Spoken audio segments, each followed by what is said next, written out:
तो पुण्यात्माओं, दया परमपिता परमेश्वर की सतगुरुदेव जी के आशीर्वाद से ये पुस्तक है मुक्ति बोध और इसका पेज नंबर है 87 पेज नंबर है। रंका बंका की जो कथा है वो यहाँ पे पूज्य गुरुदेव जी ने लिखी हुई है। ध्यान से सुनने का आप जी प्रयास कीजिए, क्योंकि परमपिता परमेश्वर सतगुरु रामपाल जी भगवान चाहते हैं कि हम सभी आत्माओं की जो सुरती है वो उनके चरण कमल में लगे, और सुरती को अपने चरण कमल में लगाने के लिए आवश्यक है कि हम परमेश्वर के प्रति दृढ़ हों, विश्वासी हों, समर्पित हों। और ये सारी जो चीज़ें हैं पुण्यात्माओं, ये तब तक नहीं हो सकती है जब तक कि हम अपने पूज्य गुरुदेव जी को भगवान के रूप में स्वीकार ना कर लें। और पूज्य गुरुदेव जी को भगवान के रूप में स्वीकार केवल इस ज्ञान को आधार बना के ही किया जा सकता है। तो सतगुरुदेव जी के आशीर्वाद से अब हम रंका बंका की जो कहानी है, जो कथा है, उसको अब हम भाई बहन पढ़ेंगे और हमने इसका सार निकालना है, इसका निष्कर्ष निकालना है और देखना पुण्यात्माओं अंत में इस कथा का क्या निष्कर्ष निकलेगा। ऐसे ऐसे पॉइंट, ऐसी शिक्षा इस कथा में है जो आज से पहले हमने पूज्य गुरुदेव जी के मुख कमल से नहीं सुनी है, क्योंकि परमात्मा समय अभाव के चलते थोड़ा शॉर्ट में अपने सत्संगों में इन कथा कहानियों का जिक्र कर देते हैं। मालिक हमारे ऊपर ये विश्वास करते हैं कि मेरे बच्चे मेरे संकेतों को समझ लेंगे, इसलिए परमात्मा ज़्यादा जोर दे के प्रत्येक पॉइंट को गहराई से नहीं बता पाते हैं समय अभाव के चलते। तो अब परमेश्वर ने आप और हमें समय दिया है और बहुत सारी नई नई बातें जो परमात्मा अपने ऑडियो वीडियो सत्संग में इन कथाओं का जो सार होता है वो नहीं बता पाते हैं, वो परमेश्वर ने इस पुस्तक के पेज नंबर 87 पे लिखा हुआ है। तो ध्यान से सुनिएगा। रंका बंका का प्रभु पर अटल विश्वास। एक दिन रंका तथा बंका दोनों पति पत्नी गुरु जी के सत्संग में गए हुए थे, जो कुछ दूरी पर किसी भगत के घर पर चल रहा था। बेटी अवंका झोपड़ी के बाहर एक चारपाई पर बैठी थी। अचानक झोपड़ी में आग लग गई, सारा सामान जलकर राख हो गया। अवंका दौड़ी दौड़ी सत्संग में गई। गुरुजी प्रवचन कर रहे थे। अवंका ने कहा कि माँ, झोपड़ी में आग लग गई, सब जलकर राख हो गया। सब श्रोताओं का ध्यान अवंका की बातों पर हो गया। देखो पुण्यात्माओं, ये एक पॉइंट है। रंका और बंका कबीर साहिब जो एक संत के रूप में आए हुए थे उस समय 1300 ईस्वी में, क्योंकि वैसे तो परमात्मा लहरतारा तालाब पे 650 साल पहले सन 1398 में आए थे, लेकिन उससे पहले सन 1327 या 30 के आसपास की ये बातें हैं, जिस समय परमात्मा एक संत रूप में वहाँ पे आए हुए थे। रंका बंका को नाम दीक्षा दी थी, नामदेव को अपनी शरण में लिया था और हजारों आत्माओं को परमात्मा ने वहाँ पे लीला करके संत रूप में अपनी शरण में लिया था। तो देखो यहाँ भी हमारी ये परीक्षा है। कैसे? रंका बंका दोनों गुरुजी का सत्संग सुन रहे हैं, ध्यान मग्न हैं। पीछे से उनकी बेटी अवंका आई और जोर से चिल्लाई कि माँ माँ, झोपड़ी में आग लग गई। तो गुरुजी यहाँ क्या लिख रहे हैं? सब श्रोताओं का ध्यान अवंका की बातों पर हो गया। पुण्यात्माओं, सामने पूर्ण ब्रह्म परमात्मा सारी सृष्टि का रचनहार सत्संग कर रहा है और पीछे से आवाज आई कि झोपड़ी जल गई, झोपड़ी जल गई, माँ, सब कुछ जल के राख हो गया। और जितने भी श्रोता बैठे हुए थे उन सब का ध्यान उस पूर्ण परमेश्वर से हटके और उस बेटी की तरफ हो गया। पुण्यात्माओं, ये त्रिकुटी पे हमारी परीक्षा होगी। त्रिकुटी पे पूज्य गुरुदेव जी सामने खड़े होंगे। हम अपने गुरुदेव के सूरत की तरफ टकटकी लगा के देख रहे होंगे, उनकी बातों को हम ध्यानपूर्वक सुन रहे होंगे। अचानक पीछे से कोई आके कहेगा कि कबीर साहब आ गए, कबीर साहब आ गए, देखो वो खड़े। और यदि उस समय पुण्यात्मा उस असली कबीर साहब सतगुरु रामपाल जी भगवान की तरफ जो हम टकटकी लगाए देख रहे थे, वहां से हटके यदि किसी आकाशवाणी की बात सुन के या किसी भगत की बातें सुन के, क्योंकि काल हमारे को ऐसे ही भ्रमित करेगा, हमारे ध्यान को तोड़ने का वो प्रयास करेगा। और एक क्षण के लिए भी यदि उस समय हमारा ध्यान हमारे प्रभु से, हमारे सतगुरुदेव जी से हट गया, टूट गया, तो पुण्यात्मा उसी समय हम पतिव्रता पद से गिर जाएंगे, काल हमें ठग लेगा। तो हमने बिल्कुल भी ये गलतियां नहीं करनी है, चाहे कोई कितना ही चीखे, कितना ही कोई चिल्लाए। हमने अपने प्रभु के वचनों को बहुत गहनता से, बहुत ध्यान से सुनना है। एक भगत था, वो संध्या आरती कर रहा था और पीछे से किसी ने आके कहा कि रे दरवाजे पे गुरुजी आ गए। तो उस भगत ने कहा कि अगर गुरुजी आ गए हैं तो सामने आ जाएंगे, हम अभी आरती कर रहे हैं। अगर गुरुजी आ गए हैं तो गुरुजी सामने आ जाएंगे। देखो पुण्यात्माओं, कितनी बड़ी बात है। हम सामने अपने पूज्य गुरुदेव जी की फ़ोटो रख के दीपक जला के संध्या आरती करते हैं। हम खाली उसको एक फ़ोटो नहीं मानते हैं, हम ये समझते हैं कि हमारे पूज्य गुरुदेव जी आरती के समय साक्षात सूक्ष्म रूप में यहाँ पे विराजमान है और उनके सामने खड़े होके हम प्रभु की आरती कर रहे हैं। अब पीछे से कोई आके कह रहा है, वो उसकी परीक्षा थी कि भाई दरवाजे पे गुरुजी खड़े हैं। अगर वो आत्मा सामने से अपना ध्यान हटा के और पीछे दौड़ पड़ती कि गुरुजी आ गए, गुरुजी आ गए, तो उसी क्षण वो आत्मा फेल हो जाती। अगर पीछे गुरुजी खड़े हैं तो सामने फिर आप किसके सामने खड़े होकर आरती कर रहे हैं? दीवार के सामने या अपने गुरुजी को साक्षात सामने मान के? तो पुण्यात्माओं, ऐसी ऐसी परीक्षा परमात्मा हमारी लेगा हम आत्माओं को दृढ़ करने के लिए। और काल भगवान भी इस प्रकार की घटनाओं को अंजाम दे के, किसी भगत का रूप बना के, इस प्रकार के शब्दों का प्रयोग करके हमारे विश्वास को, हमारे ध्यान को, हमारे प्रभु से, पूज्य गुरुदेव सतगुरु रामपाल जी भगवान से डगमग करने का प्रयास करेगा। तो यहाँ भी हमने इस कथा में एक ये शिक्षा लेनी है। सब श्रोताओं का ध्यान अवंका की बातों पर हो गया। माँ बंका ने पूछा कि क्या बचा है? अवंका ने बताया कि केवल एक खाट बची है जो बाहर थी। माँ बंका ने कहा कि बेटी जा, उस खाट को भी उसी आग में डाल दे और आकर सत्संग सुन ले। देखो पुण्यात्माओं, एक और शिक्षा। सामने प्रभु सत्संग कर रहे हैं, बंका और रंका सत्संग सुन रहे हैं। बेटी आके बोली, माँ झोपड़ी जल गई। माँ ने कहा कि बेटी क्या बचा है? एक खाट बची है। तो माँ कह रही है कि बेटी उस खाट को भी आग में डाल दे, उस खाट को भी जाके आग में डाल के आ जा। अगर वो खाट ना बचती तो तू यहाँ आके मुझे ये शुभ समाचार ना सुनाती और मेरा जो ध्यान है वो मेरे प्रभु के सत्संग से नहीं हटता।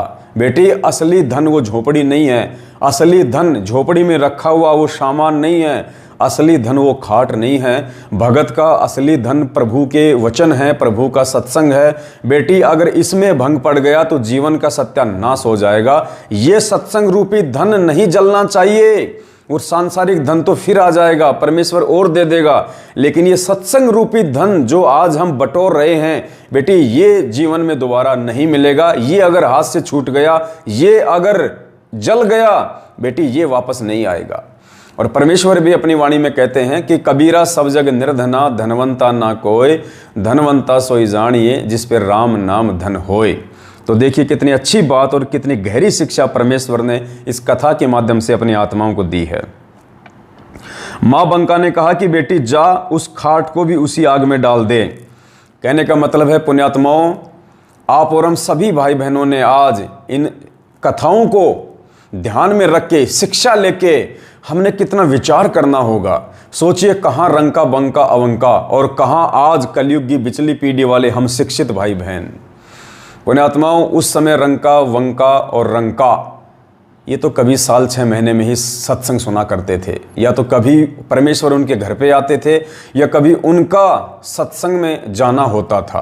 क्योंकि आज की तरह साइंस नहीं थी, टेक्नोलॉजी नहीं थी, चिप नहीं थी, मेमोरी कार्ड नहीं थे, मोबाइल नहीं थे, रेडियो नहीं थे, साउंड सिस्टम नहीं था कि हम 24 घंटे सत्संग सुन सके मोबाइल में जेब में डाल के। और उसके बावजूद भी उन आत्माओं ने इतनी जागरूकता दिखाई सत्संगों को लेके, परमेश्वर के प्रत्येक वचन को लेके। क्या शिक्षा है यहाँ पे?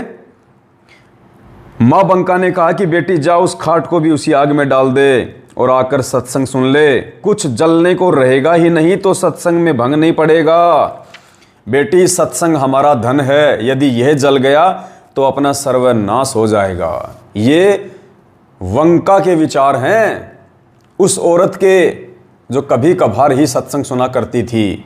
और पुण्यात्माओं, यदि ऐसी स्थिति आज हमारे साथ में हो जाए, यदि किसी भाई बहन के किसी घर में चोरी हो जाए, आग लग जाए और वो सत्संग में बैठा हो और पीछे से उसके परिवार का कोई मेंबर आके कहे कि माँ सब कुछ लुट गया, बर्बाद हो गया, आग लग गई मकान में, सारा मकान जल के खाक हो गया, लाखों का सामान जल गया।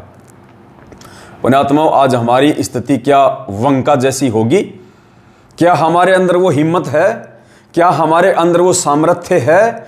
क्या हमारे अंदर अपने पूज्य गुरुदेव जी के ऊपर इतना विश्वास है कि हमारा ध्यान जरा सा भी उन बातों की तरफ ना जाए और हम अपने पूज्य गुरुदेव जी के सत्संगों में वैसे ही और उतने ही मगन होके बैठे रहें जैसे उस घटना से पहले हम बैठे हुए थे। आज हम लोग तुरंत उठ के दौड़ लेंगे या रोएंगे, क्या क्या जल गया, क्या क्या बच गया, हे राम हम तो बर्बाद हो गए, बड़ी मुश्किल से तो पाई पाई जोड़ के मकान बनाया था, हे परमात्मा क्या होगा हमारा। हम रोने लग जाएंगे, दुखी हो जाएंगे, हमारा ध्यान 0% भी उस समय सत्संग में नहीं रहेगा यदि जबरदस्ती भी हम बैठे रहे तो पुण्यात्माओं, परमात्मा इस कथा के माध्यम से हमें समझाना चाह रहे हैं कि पुण्यात्माओं, जब तक तुम्हारा ध्यान, तुम्हारी सुरती और तुम्हारा विश्वास उस रंका और बंका की तरह मेरे वचनों पे, मेरे सत्संगों पे नहीं होगा, तब तक तुम सिद्धि को प्राप्त नहीं हो पाओगे। सिद्धि अर्थात परमेश्वर के आशीर्वाद को तुम प्राप्त नहीं कर पाओगे। पुण्यात्माओं, इस कदर हमने परमेश्वर के ज्ञान को आधार बना के आगे बढ़ना है। हमारा सबसे बड़ा धन हमारे पूज्य गुरुदेव जी हैं, हमारे पूज्य गुरुदेव जी के अमृत वचन है, उनका आदेश है। और उस आदेश की पालना के चलते, पूज्य गुरुदेव भगवान के वचन पे चलते हुए पुण्यात्माओं, यदि हमारा सर्वनाश भी हो जाए तो भी हमें ये शुक्र मनाना चाहिए कि परमेश्वर आपका आशीर्वाद हमारे साथ बना रहे। हे परमात्मा, चाहे कितने भी दुख दे दो, कितने भी कष्ट दे दो, कितनी भी तकलीफें दे दो परमात्मा, ये सारे दुख, तकलीफ और कष्ट मुझे पता है मेरे पूर्व जन्म के कुकर्मों और कुसंस्कारों की वजह से होंगे। हे परमेश्वर, आप अपने दास या दासी पर रजा बखना। परमात्मा, आप अपने चरण कमल से परमेश्वर सुई की नोक जितना भी हम नीचों को दूर ना करना। पुण्यात्माओं, ये प्रार्थना हमने प्रत्येक भाई बहन ने हमेशा अपने पूज्य गुरुदेव जी से करते रहनी होगी। और परमेश्वर कहते हैं कि नाम सहित बेवतन भला जो दर दर मांगे भीखा, क्या हुआ छत्र की छाया चालय यो राजपाट धेली का। गुरुदेव कहते हैं पुण्यात्माओं, इस सतपुरुष का ये अनमोल नाम जो मैंने तुम्हें आके दे दिया है, इन सदग्रंथों से निकाल के, जो चारों युगों में नहीं होता है, ये आदि अनादि नाम, ये अजर अमर नाम जो मैंने तुम्हें दे दिए हैं, ये मोक्ष मंत्र, इन मोक्ष मंत्रों को लेके पुण्यात्माओं और मर्यादा में रह के जाप करने के लिए यदि तुम्हें देश निकाला भी दे दिया जाए तो परमात्मा कहते हैं कि हंस के देश से निकल जाना। कहते हैं नाम सहित बेवतन भला जो दर दर मांगे भीखा। यदि तुम्हें हाथ में कटोरा लेके और भीख भी मांगने की ऐसी नौबत आ जाए, इस नाम को सुरक्षित रखने के लिए, अपने गुरुजी के वचन पे चलते हुए उनको प्रसन्न करने के लिए, तो गुरुदेव कहते हैं नाम सहित बेवतन भला। अगर नाम है तो चाहे तुझे बेवतन कर दिया जाए, तुझे देश द्रोह का मुकदमा लगा दिया जाए, तेरे को देश की सीमाओं से बाहर निकाल दिया जाए। कहते हैं नाम सहित बेवतन भला जो दर दर मांगे भीखा। और क्या हुआ छत्र की छाया चाल है यो राजपाट धेली का। ये राजाओं का राज, ये तो दो धेली का है, बिना ज्ञान और बिना नाम के अगले जन्म में उसको तो सीधा गधे की योनि में जाना है। और तुम इस नाम के साथ यदि आज दुख भी उठा लोगे, तकलीफ भी उठा लोगे, परेशानियों में भी जी लोगे, तो परमेश्वर कहते हैं पुण्यात्माओं, अगला जन्म तुम्हें इस नरक में नहीं दूंगा, तुम्हें सतलोक में बैठा दूंगा, जहां पे तुम राजाओं के राजा बन के रहोगे। तो क्या कहा बंका ने? माँ बंका ने कहा कि बेटी जा, उस खाट को भी उसी आग में डाल दे और आकर सत्संग सुन ले, कुछ जलने को रहेगा ही नहीं तो सत्संग में भंग ही नहीं पड़ेगा। बेटी, सत्संग हमारा धन है, यदि यह जल गया तो अपना सर्वनाश हो जाएगा।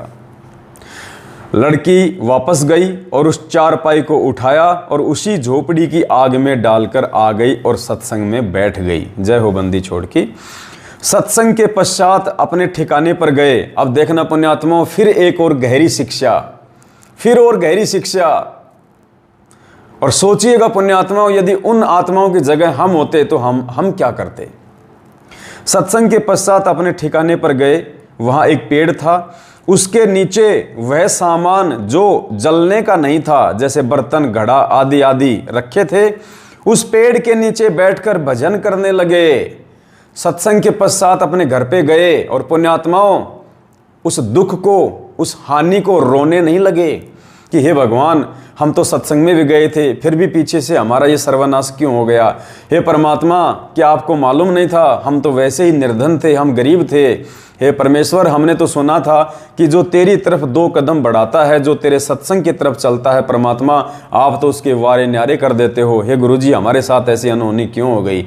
उन्होंने गुरुजी को नहीं कोसा, उन्होंने भगवान को नहीं कोसा, वो आके उस पेड़ के नीचे बैठ गए जहाँ पे झोपड़ी जल रही थी, जल चुकी थी, और उस पेड़ के नीचे आके बैठ के उन्होंने ये प्लानिंग करनी शुरू नहीं की कि हम दूसरी झोपड़ी बनाएंगे, हम क्या करेंगे, कहाँ से लाएंगे, रोना धोना शुरू नहीं किया। एक दूसरे को पुण्यात्माओं उन्होंने उल्हाना देना शुरू नहीं किया।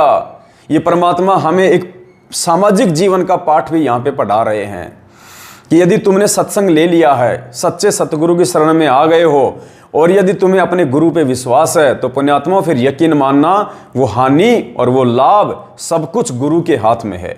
वो कब लाभ को हानि में चेंज कर दे, कब हानि को लाभ में चेंज कर दे, ये गुरु जी अपने भगत के विचारों के आधार से तय करता है। तो घर पे वापस आके जहाँ पे झोपड़ी जली हुई थी और झोपड़ी के बाहर जो थोड़ा बहुत सामान रखा हुआ था, बर्तन मटके आदि, वहाँ उस पेड़ की छाया में बैठ गए और पुण्यात्माओं रोने नहीं लगे, दुखी नहीं हुए, परेशान नहीं हुए। वो झोपड़ी को देख देख के अंदर से दुखी होके इधर उधर की बातें नहीं करने लगे, बैठ के परमात्मा का भजन करने लगे। जो सत्संग में गुरुजी ने बातें बताई थी उन पे डिस्कस करने लगे, साध संगति वहां बैठ के वो करने लगे तीनों प्राणी।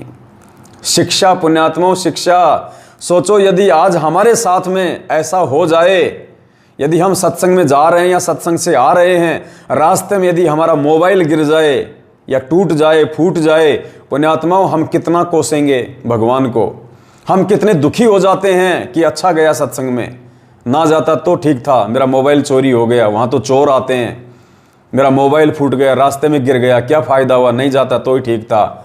एक छोटे से नुकसान को, जबकि पुण्यात्माओं वो तो उनका तो पूरा का पूरा परिवार जल गया था, पहले से बेचारे वो गरीब थे, एक टूटी फूटी झोपड़ी थी उनके पास में, वो भी जल गई, फिर भी उन्होंने भगवान को नहीं कोसा और ना ही उन्होंने एक दूसरे को उलाहना दिया। परमात्मा हमें एक परिवार में हमें कैसे रहना चाहिए, लाभ हानि के समय, सुख दुख के समय, परमात्मा वो भी हमें यहाँ पे पाठ पढ़ा रहे हैं कि पुण्यात्मा मेरी शरण में आने के बाद, गुरुदेव कह रहे हैं कि मेरी शरण में आने के बाद अगर तुम्हारे घर में कोई छोटी मोटी हानि भी हो जाती है, कोई परेशानी भी हो जाती है, तो एक दूसरे को दोष नहीं देना चाहिए, वरना वो रंकार बंका आपस में वहां पे वो लड़ पड़ते, झगड़ पड़ते और कहते कि जी क्या जरूरत थी आपको दीपक को जलता हुआ छोड़ने की, सत्संग में जा रहे थे ना, 2 घंटे बाद में लगा देते, आने के बाद लगा देते, क्या आपको मालूम नहीं है झोपड़ी में कितने चूहे हैं, कोई भी चूहा उस बाती को लेके ऊपर चला जाएगा और झोपड़ी में आग लग जाएगी। मैं तुम्हें कितना रोया करती थी, कितना समझाया करती थी, तुम मेरी बात मानते कहाँ हो, अब देखो जी ना घर के रहे ना घाट के रहे। एक दूसरे को दोष नहीं दिया उन्होंने, क्योंकि वो समझ चुके थे, परमात्मा के ज्ञान को जान चुके थे, अपने जीवन के मकसद की तरफ वो आगे बढ़ रहे थे और उन्हें पता था कि छोटी छोटी बातों के लिए यदि हम लड़ेंगे झगड़ेंगे तो परमात्मा अंतर्यामी है, गुरुजी अंतर्यामी है, वो 24 घंटे हमें देखते रहते हैं अदृश्य रूप से, सूक्ष्म रूप से। और परमात्मा हमारी इस वार्तालाप से, परमात्मा हम एक दूसरे को हम जो दोष देंगे, यहाँ पे एक दूसरे की हम जो गलतियां निकालेंगे, वो अंतर्यामी परमात्मा जब इतना ज्ञान लेने के बाद हमारी इन बातों को सुनेगा तो वो दुखी होगा। और कहते हैं जिन बातन से गुरु दुख पावे तिन बातों को दूर भगावे। तो पुण्यात्माओं वो मालिक की विशेष आत्मा थी, उन्होंने संयम से काम लिया, उन्होंने धैर्य से काम लिया, क्योंकि गुरुदेव ने हमें जो भक्ति के जो 5 जो लक्षण बताए हैं, शील संतोष विवेक दया अक्षमा, जब तक हम इन 5 गुणों को अपने अंदर धारण नहीं करेंगे पुण्यात्माओं, हम भगत के भूमिका में पूरी तरह से नहीं बैठ पाएंगे। तो परमेश्वर इस कथा के माध्यम से आप और हमें तैयार करना चाहते हैं, आप और हमें गुरुदेव समझाना चाहते हैं कि पुण्यात्माओं इन कथाओं से शिक्षा लो कि तुमसे पहले तुम्हारे भाई बहन इसी भक्ति को किया करते थे और इस भक्ति पे वो उसी समय सफल हुए जब उन्होंने इस भक्ति को अपने अंदर धारण किया, अपने गुरुदेव के वचनों को अपने अंदर धारण किया और अपने अंतर्यामी परमात्मा को उन्होंने अपनी भक्ति क्रियाओं से, अपनी सोच से, अपनी विचारधारा से, अपनी रहनी करनी से, अपनी बोलचाल से, अपनी सूझबूझ से उन्होंने अपने गुरुदेव को प्रसन्न किया। तब जाके उन आत्माओं का बेड़ा पार हुआ, उन आत्माओं का मोक्ष हुआ। और पुण्यात्माओं हम क्या करते हैं, आज यदि कोई छोटी मोटी कोई तकलीफ, कोई परेशानी भक्ति करते करते यदि हमारे परिवार में आ जाती है तो हम तुरंत एक दूसरे को उल्हाना देना शुरू कर देते हैं, घर में झगड़ा शुरू कर देते हैं। नाम लेने के बाद भी, चलो नाम लेने से पहले तो अज्ञानता में ये बातें हो सकती हैं, लेकिन नाम दीक्षा लेने के बाद भी हम लोग इस प्रकार की घटनाओं को अंजाम दे देते हैं। तो पुण्यात्माओं, ये जो कहानी है रंका और बंका की, ये परमेश्वर हमें इसीलिए सुना रहे हैं कि पुण्यात्माओं, अपने व्यावहारिक जीवन में, अपने आध्यात्मिक जीवन में और अपने सामाजिक जीवन में तुम लोगों ने बदलाव लाना होगा, वरना इस भक्ति का कोई फायदा नहीं है। तो देखिए, एक छोटा सा एक सत्संग है जो परमेश्वर ने हमें समझाने के लिए किया हुआ है, और ध्यान से सुनो पुण्यात्माओं। ऐसी बात नहीं है कि परमात्मा इस कहानी में ही ये बातें लिख के हमें समझाना चाह रहे हैं। परमेश्वर ने अपने अनमोल वचनों में पिछले 27 वर्षों से हर प्रकार के सत्संग करके हम जीव आत्माओं को आगाह किया है, हमारे को चेताया है कि पुण्यात्माओं भगत बनो। अगर भक्ति पे लगे हो तो भगत बनो, और जब तक भगत नहीं बनोगे भगवान को तुम प्यारे नहीं हो सकते। तो हम भगत भाई बहनों ने अपने अपने घर परिवार में भी छोटे मोटे लाभ हानि के समय, दुख और परेशानी के समय हमने चिंतित नहीं होना चाहिए, हमने दुखी नहीं होना चाहिए, एक दूसरे को हमने किसी भी प्रकार से दोष नहीं देना चाहिए, हमने भगवान पे छोड़ देना चाहिए। और यदि किसी से वास्तव में जानबूझ के गलती भी हो जाती है तो हमने आगे के लिए उनको सावधान करना चाहिए कि भाई देखो, इस प्रकार की जो बातें हैं वो हमने थोड़ी सी सावधानी से हमें चलना पड़ेगा, अगर नुकसान होगा तो ऐसे कैसे बात बनेगी। लड़ना झगड़ना नहीं है, दोष नहीं देना एक दूसरे को, मारपीट नहीं करनी है। तो देखो परमात्मा ने क्या समझाया कि नाम दीक्षा लेने के बाद यदि किसी परिवार में लड़ाई है, झगड़ा है, देखो अगर आपने अकेले ने नाम लिया है, आपका जो पति आपके खिलाफ है, आपके सास ससुर आपके खिलाफ हैं, अन्य परिवार के सदस्य आपके खिलाफ हैं, तो झगड़ा हो सकता है। लेकिन आपने उस समय भी अपनी तरफ से कोई प्रतिक्रिया नहीं देनी, अपनी तरफ से कोई झगड़ा नहीं करना। और आपका कोई अनुपदेशी मेंबर यदि झगड़ा करता है तो आपने उसके प्रत्युत्तर में वैसा ही व्यवहार उसके साथ नहीं करना है। मालिक कहते हैं, जो तोकू काटा बोवे ताको बोतू फूल, तो ये फूल के फूल हैं वाको हैं त्रिशूल। फिर देखो, विश्वास करके देखो गुरुदेव पे, थोड़े दिनों में परमात्मा उनके हृदय को भी चेंज कर देगा, परिवर्तित कर देगा। वो परिवार के सदस्य हमारे उस व्यवहार को देख के कि हम इसको इतना रोकते हैं, इतना टोकते हैं, इतना झगड़ते हैं, और फिर भी ये कोई प्रतिक्रिया नहीं देता है, पुण्यात्माओं, एक न एक दिन परमात्मा उन अनुपदेशों के अंदर भी सद्भावना का बीज अंकुरित कर देगा और वो लोग आपकी इज्जत करने लगेंगे। और यदि आप नाम दीक्षा लेने के बावजूद भी उनके साथ वैसा ही व्यवहार करोगे तो पुण्यात्माओं, वो लोग और ज़्यादा बिगड़ेंगे, क्योंकि काल तो ऑलरेडी उनके साथ में है। तो गुरुदेव हमें एक पारिवारिक जीवन में हमारे को किस प्रकार से रहना चाहिए, किस प्रकार से हमारे को जीना चाहिए, वो भी परमात्मा ने हमें शिक्षा दी है। तो देखिए पुण्यात्माओं, ध्यान से गुरु जी के सत्संग सुनिए और विचार कीजिए, क्या आपके परिवार में ऐसा माहौल है? अगर ऐसा माहौल नहीं है तो पुण्यात्माओं, हमने उस माहौल को चेंज करना होगा। ये सत्संग इसीलिए सुनाए जाते हैं, ये सात संगतियां भगवान इसीलिए करवा रहे हैं, ये कथाएं गुरु जी ने इसीलिए की है कि अगर अभी तक नहीं सुधरे हो तो मौका है, अभी मौका है, उस मौके को चूको मत। अपने अंदर परिवर्तन करो, अपने अंदर वो बदलाव लेके आओ, ताकि हम गुरुजी को प्यारे लगें, और गुरुजी को प्यारे लगेंगे तभी पुण्यात्माओं इस काललोक से हमारा छुटकारा होगा। तो देखिए, एक पारिवारिक जीवन में भी हमारे को किस प्रकार से धैर्य और शांति के साथ में टाइम पास करना है, गुरुदेव ने कितने प्यारे ढंग से हमारे को समझाया है।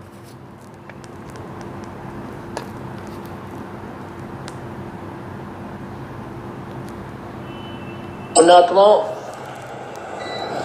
उपदेश लेने के बाद हमारे हर व्यवहार में परिवर्तन होना चाहिए, तभी हम भगत हैं। हम नाम भगत का धरावर, काम जगत तक ढूंढे करें।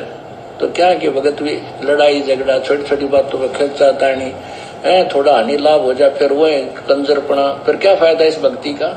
फिर विश्वास कहाँ आपको भगवान के ऊपर, जो परमात्मा करता है। अब जो भी ऑपरेशन होगा मालिक करेगा, आपकी हानि है तो भी हित, और हित तो हित है ही है, आप इतना विश्वास रखना।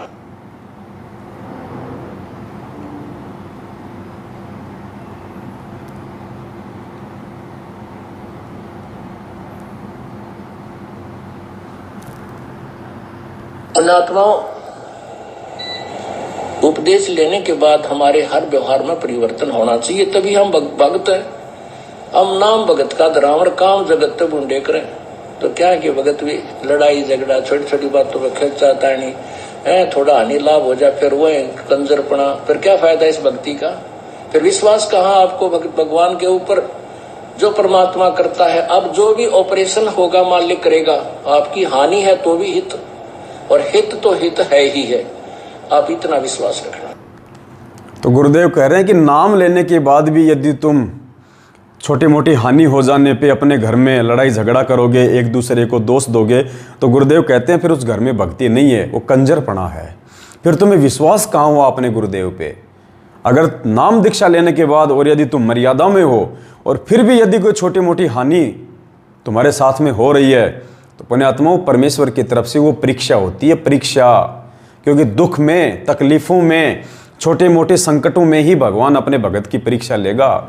उन दुखों में ही पता चलेगा कि मेरे भगत के अंदर कितना संयम पैदा हुआ है, कितना धैर्य पैदा हुआ है, कितना संतोष पैदा हुआ है, कितना शीलता उसके अंदर आई है, और कितना उसको एक दूसरे को अक्षमा करने की प्रवृत्ति उसके अंदर जो है वो पैदा हुई है। तो तकलीफ़ों में ही भगत की पहचान होती है। और ज्ञान को आधार ना बना के उन तकलीफ़ों में हम एक दूसरे को दोष देने लग जाते हैं, छोटी छोटी बातों में हम मायूस हो जाते हैं, तो पुण्यात्माओं हमारा परमात्मा हमसे ज़्यादा हमसे मायूस हो जाएगा कि इतना ज्ञान देने के बाद अगर इसको मेरे ऊपर विश्वास नहीं है, फिर काहे का भगत है, काहे की ये भक्ति करेगा, काहे का ये सतलोक जाएगा। परमात्मा हमारे से अपना ध्यान हटा देगा। और पुण्यात्माओं जब हम अपना जीवन हमारे गुरुदेव के चरणों में डिवोटी हो चुके हैं, हम डिवोट कर चुके हैं, तो पुण्यात्माओं हमने हर क्रिया से परमात्मा को केवल प्रसन्न करना है, दुखी नहीं करना है। तो देखिए रंका और बंका ने क्या किया, परमात्मा को प्रसन्न किया और हमारे लिए एक एग्जाम्पल बन गए ये महान आत्माएं। और देखना आगे परमात्मा इस कथा का क्या सार बताएंगे पुण्यात्माओं, आंखें खुल जाएंगी हमारी। बेटी सत्संग हमारा धन है, यदि यह जल गया तो अपना सर्वनाश हो जाएगा। लड़की वापस गई और उस चारपाई को उठाया और उसी झोपड़ी की आग में डालकर आ गई और सत्संग में बैठ गई। सत्संग के पश्चात अपने ठिकाने पर गए, वहाँ एक पेड़ था, उसके नीचे वह सामान जो जलने का नहीं था, जैसे बर्तन घड़ा आदि आदि पड़े थे, उस वृक्ष के नीचे बैठकर भजन करने लगे। उनको पता नहीं चला कि कब सो गए। पुण्यात्माओं परमात्मा की चर्चा करते करते, साध संगति करते करते और भूखे पेट तीनों प्राणी सो गए रात को। वहां जाने के बाद में झोपड़ी की चर्चा नहीं करी, वहां जाने के बाद उन्होंने अपने नुकसान की चिंता नहीं करी, केवल परमात्मा की ही चिंता की, क्योंकि उन्हें मालूम था इस बात का कि परमात्मा ही सारे पूरे करता है, परमात्मा ही दुखों का नाश करता है। हमारे सोचने से, हमारे रोने से, हमारे चीखने से, हमारे चिल्लाने से यदि किसी समस्या का समाधान हो तो भक्ति की आवश्यकता नहीं है, सारे बैठ के रोने लग जाते। अगर रोने से, दुखी होने से, एक दूसरे को दोष देने से अगर किसी चीज़ का समाधान निकले, तो हानि यदि लाभ में चेंज हो जाए रोने से, तो वो रोने लग जाते। लेकिन उनको ज्ञान था कि ये परमात्मा की मेहर है, परमात्मा की रजा है, इसमें भी हमारा भला है। वरना भक्ति लेने के बाद, सच्चे सतगुरु की शरण में आने के बाद भगत को कांटा भी नहीं लग सकता। और यदि कांटा लगता है तो उन आत्माओं को ज्ञान था अपने गुरुदेव की वाणियाँ कि संत शरण में आने से आई टले बला, जय मस्तक में सूली होवा कांटे में टल जा। तो उन्होंने अपने गुरुदेव के वचन पे विश्वास किया, ना उन्होंने नई झोपड़ी बनाने का विचार अपने वो मन में लाए, ना उन्होंने किसी को कोई दोष दिया, बैठ के भगवान के भजन करने लगे। मालिक ने जो मंत्र दे रखा था उसका जाप करने लगे, अपनी आरती करी, थोड़ी बहुत भगवान की चर्चा की, और तीनों प्राणी उसी पेड़ के नीचे सो गए। फिर देखना क्या निष्कर्ष निकलेगा। उनको पता नहीं चला कि कब सो गए। सुबह जागे तो उस स्थान पर नई झोपड़ी लगी थी। बंदी छोड़ सतगुरु रामपाल जी भगवान की जय हो। देखो पुण्यात्माओं, ये उनकी परीक्षा थी। परमात्मा देख रहे थे कि इनका क्या रिएक्शन होगा। फिर उस रिएक्शन के बदले में परमात्मा ने फिर अपना ऑपरेशन चालू करना था, और मालिक ने ऑपरेशन चालू किया। परमात्मा ने भक्तों की परीक्षा ली। आगे देखना, गुरुजी कह रहे हैं झोपड़ी में आग भी परमात्मा ने लगाई थी अपने भक्तों की परीक्षा लेने के लिए। उनको पता भी नहीं चला कि कब सो गए। सुबह जागे तो उस स्थान पर नई झोपड़ी लगी थी। सारा सामान रखा था जो जल गया था झोपड़ी के अंदर, परमात्मा ने नई झोपड़ी बना दी रातों रात उन आत्माओं के सो जाने के बाद। उनसे प्रसन्न होके परमात्मा कहते हैं नुक्ते ऊपर रीजेगा, करोड़ कर्म जल जाएं तुम्हारे। पुण्यात्माओं, ये नुक्ता था रंका और बंका का कि ऐसी स्थिति में गुरुदेव से ज्ञान लेने के बाद उनको कितना विश्वास है अपने भगवान पे, या फिर अपने दुख को रोते हैं, अपनी हानि को रोते हैं। हमें समझाना चाह रहे हैं परमात्मा इन शिक्षा, इन कथाओं के माध्यम से। परमात्मा हमारे अंदर वो परिवर्तन लाना चाहते हैं जो परिवर्तन रंका और बंका उस समय लेके आए थे। परमात्मा हमें यही समझाना चाह रहे हैं कि जितना बदलाव और जितनी सूझबूझ ज्ञान लेने के बाद में रंका बंका ने दिखाई, जब तक आज हम नहीं दिखाएंगे हम परमेश्वर को हम प्रिय नहीं हो सकते। उनको पता नहीं चला कि कब सो गए, सुबह जागे तो उस स्थान पर नई झोपड़ी लगी थी, सारा सामान रखा था। आकाशवाणी हुई कि भक्तों आप परीक्षा में सफल हुए, और उसी समय आकाशवाणी हुई परमात्मा की कि भक्तों आप परीक्षा में सफल हुए। अब देखना पुण्यात्माओं, एक और गहरी शिक्षा, एक और बहुत बड़ा संकेत, जिस संकेत को ना समझ के 2014 बरवाला कांड के बाद से लेके आज तक 90% भगत समाज सत्सेवकों को छोड़ के, साध संगति वाले भाई बहनों को छोड़ के, जो भगत समाज सतलोक आश्रम मैनेजमेंट हरियाणा के पीछे अंधा होके चल रहा है, कैसे उन आत्माओं ने अपना सर्वनाश किया। उन आत्माओं के लिए पुण्यात्माओं ये सत्संग है, आगे का ये सत्संग उन आत्माओं के लिए है। आकाशवाणी हुई कि भक्तों आप परीक्षा में सफल हुए, ये भेंट मेरी ओर से है, इसे स्वीकार करो। भगवान ने आकाशवाणी की कि भक्तों आप परीक्षा में सफल हो गए, और ये जो नई झोपड़ी जो तुम देख रहे हो ये मैंने बनाई है, मेरी तरफ से भेंट है, तुम्हारे को उपहार है, इसको स्वीकार करो, अर्थात झोपड़ी में रहो। लेकिन रंका और बंका ने उस आकाशवाणी पे विश्वास नहीं किया। रंका और बंका ने उस आकाशवाणी को सत्य नहीं माना। रंका और बंका ने क्या किया पुण्यात्माओं? सबसे पहले वापस आश्रम में गए और गुरुजी की क्या आज्ञा है उसको जानना चाहा। उस आकाशवाणी के भरोसे नहीं रहे, उस आकाशवाणी के ऊपर वो फिदा नहीं हुए। पुण्यात्माओं, कितनी बड़ी शिक्षा! जैसे आज ये ऑडियो आ रही है इसार जेल के नाम से, ये आकाशवाणी है। हम मोबाइल में हम गुरुजी को नहीं देख रहे, वो टेलीफोन में हम गुरुजी को नहीं देख रहे। गुरुजी से मिलती जुलती वो ऑडियो आ रही हैं और कहा जाता है कि गुरुजी की ऑडियो है, गुरुजी का आदेश है। वो आकाशवाणी है हमारे लिए, रंका बंका की तरह आकाशवाणी। अब देखना पुण्यात्मा, रंका और बंका तो उस समय सावधान हो गए उस आकाशवाणी को सुन के। उस समय की आकाशवाणी और आज की ऑडियो जो भगत समाज को सुनाई जाती है कि गुरुजी की ऑडियो, गुरुजी की ऑडियो। अब देखना पुण्यात्माओं, कैसे रंका और बंका सफल हुए और कैसे आज का शिक्षित भगत समाज पिछली पीढ़ी में जन्म लेने के बाद भी फैल हो रहा है। आकाशवाणी हुई कि भक्तों आप परीक्षा में सफल हुए, ये भेंट मेरी ओर से है, इसे स्वीकार करो। तीनों सदस्य उठकर पहले आश्रम में गए। वो भगवान की बातों को स्वीकार नहीं किया, गोविंद की बातों को स्वीकार नहीं किया। उस झोपड़ी में उस आकाशवाणी को सुन के रहने नहीं लगे। सबसे पहले तीनों उठ के वापस आश्रम में गए और झोपड़ी जलने तथा दोबारा से बनने की घटना बताई तथा कहा कि हे प्रभु, हम तो नामदेव की तरह ही आपको कष्ट दे रहे हैं। हम उसको नसीहत देते थे कि, और आज वही मूर्खता हमने कर दी। कौन सी नसीहत और कौन सा कष्ट जो नामदेव ने दिया था? एक सत्संग में गुरुजी ने बताया कि नामदेव जो था उसने नाम भी ले लिया था, लेकिन वो ज्ञान को आधार नहीं बना पा रहा था। और एक समय गांव के मंदिर में आरती चल रही थी, जबकि नामदेव को इस बात का अच्छे से पता था कि ये जो पंडित लोग हैं ये हम नीची जाति वालों को मंदिर में प्रवेश करने नहीं देते हैं। फिर भी नामदेव की जो भक्ति थी उससे रुका नहीं गया और वो पंडितों के बीच से निकलता निकलता आगे पहुंच गया विट्ठल भगवान की मूर्ति के सामने। जहाँ पे पंडित लोग आरती कर रहे थे। अब उसके हाथ में कुछ और तो था नहीं बजाने के लिए, पैरों की दोनों जूती निकाली और आपस में उनको बजाना शुरू कर दिया, मगन हो गया।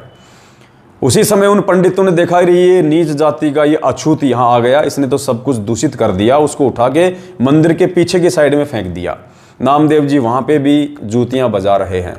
परमात्मा ने अपने भगत की इज्जत रक्षा के लिए, अपने भगत की मान रखने के लिए, मालिक कहते हैं गोता मारूं स्वर्ग में जा बैठूं पाताल, गरीब दास ढूंढता फिरूं अपने हीरे मोती लाल। अपनी उन अति विशेष प्रिय आत्माओं के लिए परमात्मा यहाँ आते हैं, भटकते रहते हैं, दुख उठाते हैं, लोगों की गालियाँ खाते हैं, मार खाते हैं, जैसा कि आज वो प्रभु सतगुरु रामपाल जी भगवान उठा रहे हैं। और परमेश्वर ने उस मंदिर का मुंह फेरा उस समय अपने हाथ से, उस मंदिर का मुंह फेर दिया। मंदिर का पीछे का हिस्सा तो पंडितों की तरफ हो गया और आगे का हिस्सा नामदेव की तरफ हो गया। और सभी लोगों ने फिर अपनी गलती स्वीकार की इस चमत्कार को देख के। और उसके बाद में जब नामदेव जी रंका और बंका के वहाँ गए झोपड़ी पे, तो उनकी जो बेटी थी अवंका, वो कोई दवाई तैयार कर रही थी, औषधि जड़ी बूटियों वाली। तो नामदेव ने कहा कि बहन ये क्या कर रही हो? तो अवंका ने कहा कि भाई तू गुरुजी को ज़्यादा दुखी मत किया कर, तू गुरुजी को बहुत परेशान करता है। और देख आज गुरुजी के हाथ में कितनी चोट आई है, भाई मैं गुरुजी के लिए ये दवाई तैयार कर रही हूँ। भाई नामदेव तू गुरुजी को ज़्यादा दुखी मत किया कर, तेरे कारण देख गुरुजी के हाथों में चोट आ गई। और बेचारी फूट फूट के वो रोने लग गई ये बोल के। अब नामदेव को विश्वास नहीं हुआ पुण्यात्माओं। नामदेव उसके साथ गया आश्रम में और देखा तो गुरुजी के दोनों हाथ लाल हो रहे थे, खाल उतरी हुई थी। और नामदेव ने पूछा कि गुरुजी क्या वास्तव में आपने उस मंदिर को फेरा इसलिए आपको चोट लगी? तो उस समय कबीर परमेश्वर ने कहा कि बेटा ये जो अवंका कह रही है, क्या इसकी बातों पे तेरे को विश्वास नहीं है? उस समय नामदेव को विश्वास हुआ था कि भाई ये परमात्मा है। तो रंका और बंका ने कहा कि भगवान आप हम नीचों के लिए हमारे घर पे आए, हे परमात्मा आपने हम नीचों के लिए झोपड़ी बनाई। परमात्मा हमने तो नामदेव की तरह ही आपको हमने दुख दिया है, हमने आपको कष्ट दिया है। परमात्मा इस कष्ट से हमें कैसे मुक्ति मिलेगी परमेश्वर? पुण्यात्माओं एक और शिक्षा, आज हमारे जुकाम हो जाती है, आज हमारे खांसी हो जाती है, घर में थोड़ी सी कोई तकलीफ क्या आई, हम तुरंत गुरुजी को हम प्रार्थना लगा देते हैं, तुरंत प्रार्थना लगाते हैं। प्रार्थना भी एजेंटों के माध्यम से, उन दलालों के माध्यम से, कोऑर्डिनेटरों के माध्यम से। अरे आत्मा और परमात्मा के बीच में कोई एजेंट नहीं है। यहां भी हम लोग मार खा रहे हैं, इस कलयुग की पिछली पीढ़ी में भी। तुरंत हम अर्जी लगवा देते हैं कोऑर्डिनेटर को फ़ोन करके, इन फर्जी आश्रमों के नंबरों पे फ़ोन करके मेरी अर्जी लगाओ, मेरी अर्जी लगाओ, गुरुजी से मेरी प्रार्थना लगाओ, मेरी भैंस मर गई, मेरी भैंस दूध नहीं दे रही, मेरी बेटी के बेटा नहीं हो रहा, ये कर लूँ वो कर लूँ। पुण्यात्माओं क्यों दुखी करते हैं हम परमात्मा को, क्यों परेशान करते हैं हम परमेश्वर को? अरे परमात्मा हमसे यहाँ भक्ति करवाने आया है, परमात्मा हमें ज्ञान दे के सतलोक ले जाने आया है, और हम नादान इतना ज्ञान लेके अपने दुखों को हम रोते रहते हैं। बात बात पे भगवान से हम अर्जी करते रहते हैं, हम प्रार्थना करते रहते हैं। अब क्या भगवान का यही काम रह गया तुम्हारी सर्दी जुकाम ठीक करने का? ये कॉमन सेंस की बातें पुण्यात्माओं। ज्ञान समझ में आ गया तो फिर समझो कि गुरुजी अंतर्यामी है। गुरुजी हमारे किसी भी दुख तकलीफ परेशानी संकट और प्रार्थना से अनभिज्ञ नहीं है। मालिक कहते हैं चीटी पायल बाजे पैर, साहिब सुनता है सब लहर। वो साहिब सतगुरु रामपाल जी भगवान अंतर्यामी है। संध्या आरती में आप रोज बोलते हो अंतर्यामी एक तुम आत्म के आधार, जो तुम छोड़ो हाथ तो मोई कौन उतारे पार। हम अपने गुरुजी को अंतर्यामी कहते हैं। तो पुण्यात्माओं यदि गुरु को अंतर्यामी मान लिया तो फिर अंतर्यामी से कोई प्रार्थना नहीं की जाती, उसको सब पता है। अगर भक्ति करेंगे मर्यादा में रहेंगे तो परमेश्वर समय आने पे अपना काम करेगा। मालिक कहते हैं कल पे कारण कौन है, तू कर सेवा निष्काम, मन इच्छा फल देऊंगा जब पड़ेगा मेरे से काम। तो पुण्यात्माओं हमारा काम है भक्ति करना और भगवान का काम है भगत की परेशानियों को दूर करना। जब परेशानियां आएंगी तो परमेश्वर संकटों को ऐसे टाल देगा जैसे हवा बादलों को ले जाती है, लेकिन विश्वासी भगत का टालेगा। बात बात पे परमात्मा को दुखी करने वाले के कष्ट वो नहीं टालेगा पुण्यात्माओं। तो हमने विचार करना चाहिए यहाँ पे। तो रंका बंका ने कहा कि गुरुदेव हम तो नामदेव को नसीहत दिया करते थे कि भाई तू गुरुजी को क्यों परेशान करता है, क्यों दुखी करता है, अपनी भक्ति करना, भक्ति से ही सब कुछ होगा। परमात्मा क्या कोई बच्चा थोड़ी है भाई, नादान थोड़ी है। जब तेरे ऊपर कोई आपत्ति आएगी, संकट आएगा, तो गुरुजी कौन से दूर हैं, मालिक तो अपने साथ में खड़े हैं। गुरुजी कहते हैं, जय तू चाले एक कदम मैं चालूं कदम 60, जय तू हो जा काठ का मैं हो जाऊं लोहे की लाठ।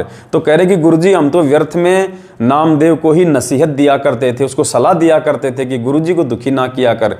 और हे परमात्मा, हम नीचों के कारण आज आपको हमारी झोपड़ी बनाने के लिए आना पड़ा, आपको कष्ट उठाना पड़ा, परमात्मा हमें माफ़ करो। तो ये उन्होंने जाके आश्रम में प्रार्थना की। और स्पेशली वो गए किस लिए थे, जो आकाशवाणी हुई थी गोविंद की, भगवान की जो आकाशवाणी हुई थी, उन्होंने उस आकाशवाणी को सत्य ना माना। मतलब ये तो विश्वास था कि ये भगवान की आकाशवाणी है, लेकिन उस आकाशवाणी के अनुसार नहीं चले। वो खाली आकाशवाणी को उन्होंने फॉलो नहीं किया, क्योंकि उनको पता था कि गुरु गोविंद दोनों खड़े और काके लागू पाए, बलिहारी गुरु आपना जिन गोविंद दियो मिलाए। कि सबसे बड़ा मेरे लिए, सबसे प्रथम मेरा गुरु है जिसने मुझे भगवान की जानकारी दी। तो मेरे लिए वो भगवान बड़ा नहीं है, मेरे लिए मेरा सतगुरु बड़ा है, मेरा गोविंद गुरु बड़ा है। गोविंद बड़ा नहीं, गोविंद गुरु बड़ा है, गुरु भगवान बड़ा है। तो वो उस आकाशवाणी की बात आश्रम में बताने के लिए गए कि गुरुदेव हम उस झोपड़ी में हम प्रवेश करें या ना करें। तो पुण्यात्माओं देख लो, आज ये फर्जी ऑडियो आती हैं, ये पीले पर्चे आते हैं, ये आकाशवाणी है। कोऑर्डिनेटर कोई आदेश देता है, गुरुजी का जो कलयुगी जो परिवार है वो कोई आदेश देता है, और उस आदेश को हम बिना गुरुजी के सत्यापन के, बिना गुरुजी से पूछे, बिना गुरुजी की आज्ञा के यदि हम उनको फॉलो कर रहे हैं, तो हम तो रंका और बंका से बेहद नीचे गिरे हुए इंसान हैं। हम कहाँ से पार हो जाएंगे? हमसे समझदार तो रंका और बंका थे। आप कहोगे जी हम कैसे पूछें गुरुजी से, गुरुजी तो जेल में है। तो भैया गुरुजी जेल में हैं, लेकिन गुरुजी के जो वचन हैं, गुरुजी का जो ज्ञान है, वो तो सबके घरों में है, वो तो आप सबके पास में है। और गुरुजी तो शब्द स्वरूपी हैं। आप गुरुजी को अपनी तरह देह में मत मानो भाई। मालिक कहते हैं देही को सतगुरु कहे, यानी ये जो शरीर जो तुम देख रहे हो अपने गुरुजी का, कहते हैं देही को सतगुरु कहे, यो तो धुंधर ज्ञान, चार दाग आवे नहीं वाको सतगुरु जान। सतगुरु किसको कहते हैं? ना सतगुरु जननी जने जाके माना बाप, पिंड ब्रह्मंड से रहित है ना वहाँ तीनों ताप। और परमात्मा कहते हैं हाड़ चाम लहू ना मेरे, कोई जाने सतनाम उपासी, तारण तरण अभय पद दाता मैं हूँ कबीर अविनाशी। तो गुरुदेव हमें समझा रहे कि नालायकों, मैं हाड़मास का नहीं हूँ, मुझे अपना जैसा व्यक्ति मत मानो, अपने जैसा माँ के गर्भ से जन्म लेके आया हुआ रामपाल मत मानो। गरीबदास जी ने 300 साल पहले कह दिया था कि गुरु को मानुष जानते ते नर कहिए अंध, ओवे दुखी संसार में फिर आ गए यम के फंद। कि अपने गुरुजी को अपने जैसा मानुष मत मान लेना, वो मानुष बन के आएगा, उसकी मजबूरी है तुम्हें ज्ञान समझाने के लिए।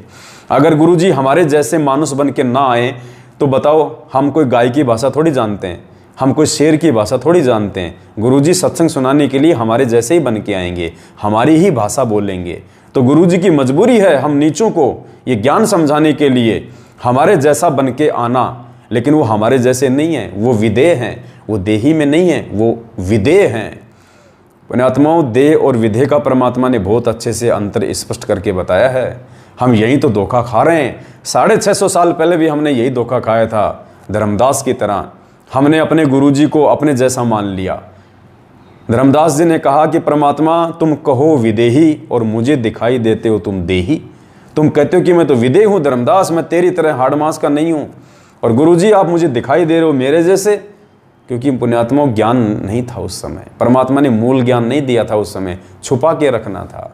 आज ये पिटारा खोलना था भगवान ने। तो जो धोखा धर्मदास जी जैसी आत्मा ने खा लिया, वो आज हमने नहीं खाना है। यही शिक्षा ये कथाएं दे रही हैं, यही ज्ञान आज आके गुरुजी बता रहे हैं। अब देह विदेह क्या होती है पुण्यात्माओं? दिखने को तो गुरुजी हमारे जैसे दिखाई दे रहे हैं, लेकिन वो विदेह हैं। देह होते हुए वे विदेह हैं। कैसे? जैसे हम किसी नाई की दुकान पे जाते हैं शेविंग करवाने के लिए, और नाई की दुकान पे हम गए, हम वहाँ पे चेयर पे बैठ गए, और जैसे दास आपको इस मोबाइल में दास आपको दिखाई दे रहा है। अब क्या होगा पुण्यात्माओं? नाई उसके बाल काटेगा। अब बाल काटेगा तो वो कैंची चलती हुई बाल काटते हुए शीशे में भी दिखाई देंगे, वो बाल नीचे गिरते हुए शीशे में भी दिखाई देंगे, बातचीत करते हुए नाई और वो जो आदमी है दोनों दिखाई देंगे। और अगर किसी कारण से उसके यहाँ पे कैंची से या ब्लेड से यदि वो कट लग गया और खून आ गया तो पुण्यात्माओं खून के टपके उस आदमी के यहाँ से नीचे गिरते हुए दिखाई देंगे और शीशे में भी नीचे गिरते हुए दिखाई देंगे।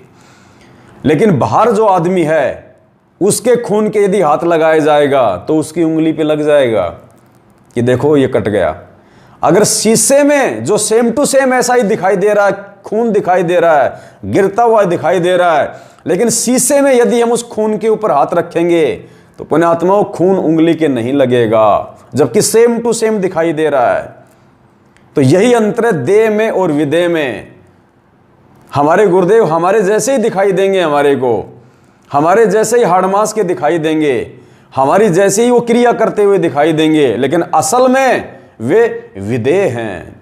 तो पुण्यात्माओं ये अंतर है और ये अंतर केवल हम ज्ञान से समझ सकते हैं, अन्य कोई तरीका देह और विदेह के अंतर को समझने का नहीं है। या फिर परमात्मा किसी आत्मा को अपनी दिव्य दृष्टि दे तो दिव्य दृष्टि दे के परमात्मा समझाएगा नहीं, क्योंकि यह ज्ञान मार्ग है। परमात्मा ने हमें अक्सर ज्ञान युक्त किया है, पिछली पीढ़ी में जन्म दिया है, शिक्षा दी है। परमात्मा किसी के साथ भेदभाव नहीं करेगा, समान रूप से परमात्मा ज्ञान से ही सबको समझाएगा। और जो आत्मा ज्ञान को आधार बना के उनको समझ जाएंगी वही आत्मा इस कलयुग की पिछली पीढ़ी में सतगुरु रामपाल जी भगवान के रहते सहते मोक्ष प्राप्त करने के अधिकारी हैं, अन्यथा हम रह जाएंगे। और हम वो मोक्ष प्राप्त करें इसके लिए भगवान ने हमें ये साध संगतियां दी हैं, ये विशेष मेहर बख्शी है परमात्मा ने। जो भेद निकल के आ रहे हैं साध संगतियों के माध्यम से, हमारे गुरुदेव के ऊपर, हमारे भगवान के ऊपर, हमारे महबूब के ऊपर हमारा विश्वास दिन दोगुना रात चौगुना बढ़ रहा है। हम और ज्यादा दृढ़ और लगन और समर्पण के साथ भक्ति कर रहे हैं। ये साध संगतियों का असर है, परमेश्वर का आशीर्वाद है। मालिक कहते हैं साध संगत से भेद जो पाया परमेश्वर सतगुरु रामपाल जी भगवान ने सफल बनाया। और एक वाणी में परमात्मा कहते हैं कि गुरु का वचन और साध की संगत, गुरु का वचन यानी सतगुरु रामपाल जी भगवान के सत्संग, उनके वचन, उनके आदेश, और साध की संगत यानी भाई बहन आपस में मिलके, जो साधु भाई बहन आपस में मिलके जो गुरु जी के वचनों पे जो डिस्कस करते हैं उसको कहते हैं साध संगत। तो परमेश्वर ने दोनों चीजों को समान बताया है और कह रहे हैं कि गुरु का वचन और साध की संगत अजर अमर घर पावे। जब तक ये दोनों चीजें आपको नहीं मिलेंगी आप सतलोक की प्राप्ति नहीं कर सकते, उस अजर अमर घर की प्राप्ति नहीं कर सकते। तो कहते हैं गुरु का वचन और साध की संगत अजर अमर घर पावे, कहे कबीर सुनो रे गोरख हम सब कोई तत्व लखावें। तो पुण्यात्माओं ये साध संगतियां हमें प्राप्त हैं, सतलोक आश्रम मैनेजमेंट को और उनके पीछे लगी हुई संगत को प्राप्त नहीं है। और जब तक उनको वो प्राप्त नहीं होगा पुण्यात्मा, वो जीव मोक्ष के अधिकारी नहीं बन सकते। इसलिए दास बार बार आप जीव से प्रार्थना करता है कि पुण्यात्मा इस धरती पे सतगुरु रामपाल जी भगवान को प्राप्त करने के लिए अर्थात सतलोक जाने के लिए, गुरु जी को प्राप्त करने का मतलब है सतलोक जाना, मोक्ष करवाना। गुरु जी तो वैसे सबको मिल चुके हैं, गुरु जी तो जेल में भी लोग रोज मिलते हैं, उन कैदियों को भी मिलते हैं, उन पुलिस वालों को भी मिलते हैं। तो क्या उन्होंने गुरु जी को प्राप्त कर लिया? नहीं। क्या उन्होंने भगवान प्राप्त कर लिया? नहीं। भगवान प्राप्त करने का मतलब गुरुजी ने बताया कि गुरुजी के द्वारा जो भक्ति विधि तुम्हें दी जाती है उसको संपूर्णतया मर्यादा में रह के निभा के और अंतिम श्वास तक भक्ति करके सतलोक में चले जाना, उसको कहते हैं भगवान प्राप्ति, सतगुरु प्राप्ति। तो पुण्यात्माओं सतगुरु प्राप्ति का मार्ग ये साध संगति है, दुनिया में और दूसरा कोई तरीका नहीं है। यदि किसी व्यक्ति ने असल में सतगुरु रामपाल जी भगवान के पृथ्वी पे रहते सहते मोक्ष प्राप्त करना है, क्योंकि मोक्ष प्राप्ति का मौका भी गुरुजी के धरती पे रहते सहते है। गुरुजी के जाने के बाद ये मार्ग जरूर चलेगा कई हजार साल तक, लेकिन मोक्ष प्राप्त कोई नहीं करेगा। मोक्ष प्राप्त केवल गुरुजी के रहते सहते होगा। इसका निर्णय आपको आगे देंगे इसी पुस्तक से। तो क्या कहा, उनको पता नहीं चला कि कब सो गए, सुबह जागे तो उस स्थान पर नई झोपड़ी लगी थी, सारा सामान रखा था। आकाशवाणी हुई कि भक्तों आप परीक्षा में सफल हुए, ये भेंट मेरी ओर से है, इसे स्वीकार करो। तीनों सदस्य उठकर पहले आश्रम में गए और झोपड़ी जलने तथा पुनः बनने की घटना बताई तथा कहा कि हे प्रभु, हम तो नामदेव की तरह ही आपको कष्ट दे रहे हैं, हम उसको नसीहत देते थे, आज वही मूर्खता हमने कर दी।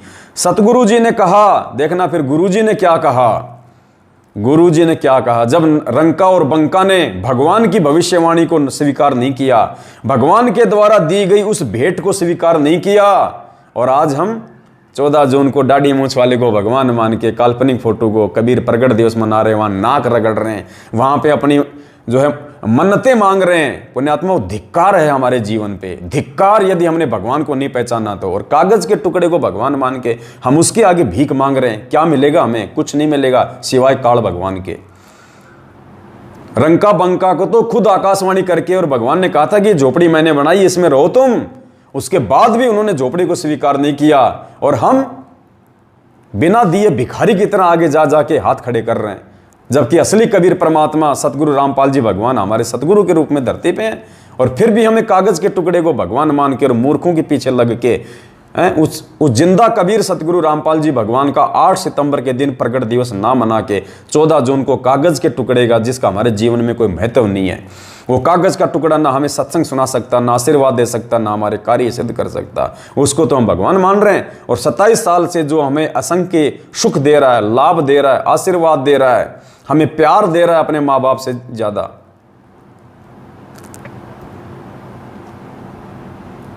उसको पुण्यात्माओं हम भगवान मान रहे हैं। धिक्कार है, धिक्कार। पुण्यात्माओं देखो, तीनों सदस्य उठकर पहले आश्रम में गए और झोपड़ी जलने तथा पुनः बनने की घटना बताई तथा कहा कि हे प्रभु, हम तो नामदेव की तरह ही आपको कष्ट दे रहे हैं, हम उसको नसीहत देते थे, आज वही मूर्खता हमने कर दी। सतगुरु जी ने कहा कि हे भगत परिवार, नामदेव उस समय मर्यादा में रह के भक्ति नहीं कर रहा था, फिर भी उसकी पूर्व जन्म की भक्ति के प्रतिफल में उसके लिए अनहोनी करनी पड़ती थी। आज जो भाई बहन ये कहते हैं ना कि मैनेजमेंट कहाँ से गलत है, गुरुजी हमें सारे लाभ दे रहे हैं, हमारे सारे काम हमारे सही चल रहे हैं, ठीक चल रहे हैं। देखो परमात्मा ने निष्कर्ष दे दिया यहाँ पे।